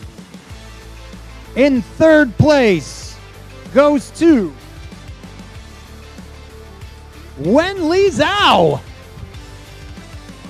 That's where you clap. There you go. Wen Li, are you present? Nope. Okay. In second place, Alone Kim. And your winner for the Radical Cup Series, Mr. Ben Blander. Let's give all those drivers a big round of applause.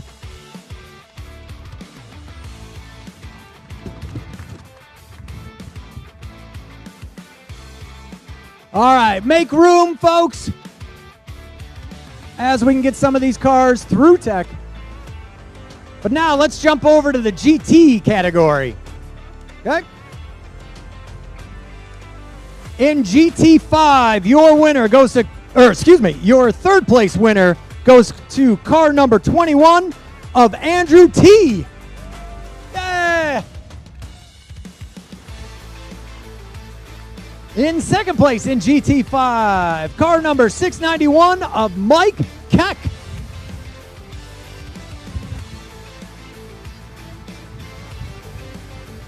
And your winner in GT5, you cannot miss that bright neon green car, nor can you get that noise out of your ears. Car number 99 of Tony Kester. Congratulations.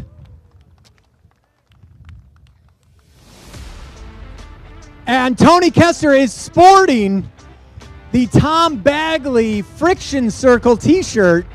That is an exclusive, as he gives a big hug to his mentor and good friend, Mr. Tom Bagley, who gives him that first place trophy. A very special moment here on the podium at Autobahn.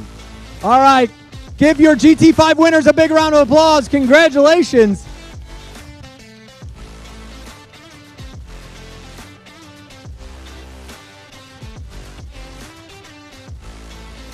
We're going to keep things rolling here for GT4. In third place, GT4, goes to car number 23 of Sean V. Sean, where are you? There you are, buddy. Get on up there. Congratulations. Just beating out Sean and taking home second place goes to car number 172 of Kirk Cordill.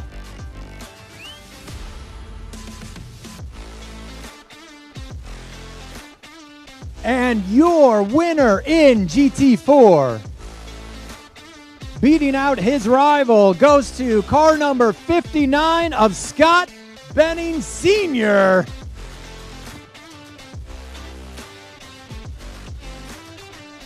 Mr. Benning also receiving his trophy from a good friend of his, Mr. Tom Bagley, who once again is the Grand Marshal of this weekend's races.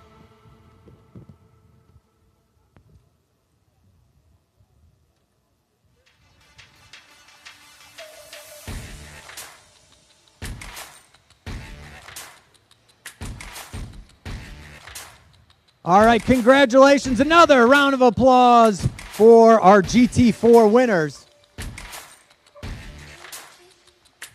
Going right down the list, GT3, your third place winner in that beautiful Porsche is John Ranty.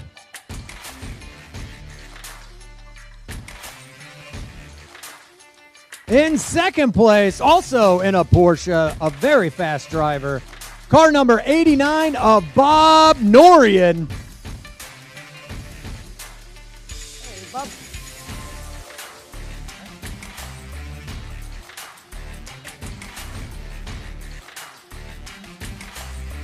And ladies and gentlemen, your winner in the GT3 category, I have some special help here. Tell me, who won GT3? Ron Roshinsky, congratulations. Good job.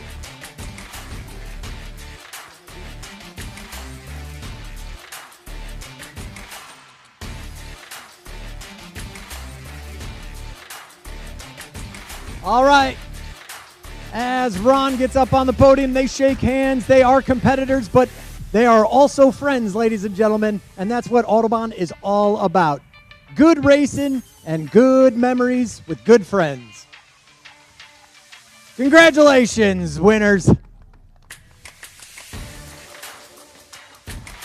All right, now the highest horsepower drivers of the day. GT2 in second place, car number 05 of Gene Joe Dwayne.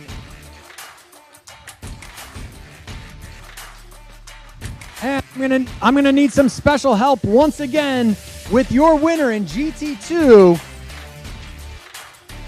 Your winner is Britt Casey Jr. I couldn't have said it better myself, folks. Congratulations to Mr. Britt Casey Jr. as he climbs up onto the podium.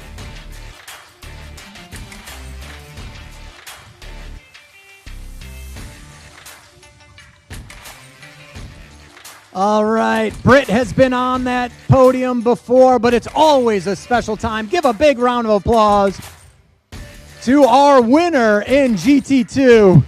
Congratulations, Britt. Great driving out there.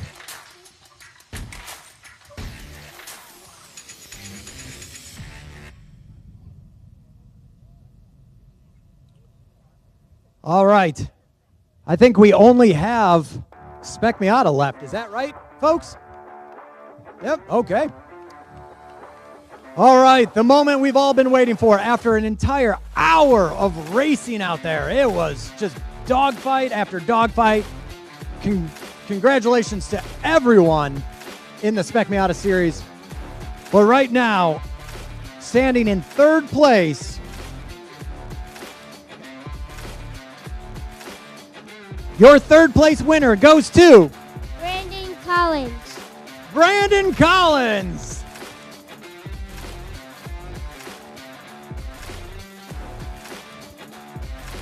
In second place, fighting his way all the way up into second place, goes to 08 of Ethan Tyler.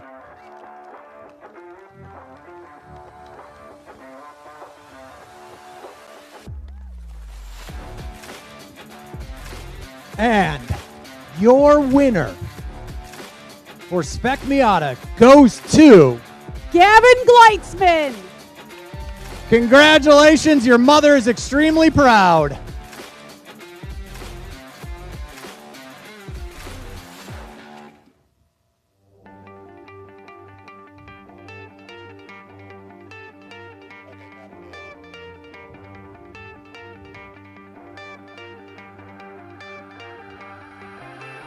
All right, one more time for the last time today. Give a big round of applause to all of our drivers, our winners, and everyone out here.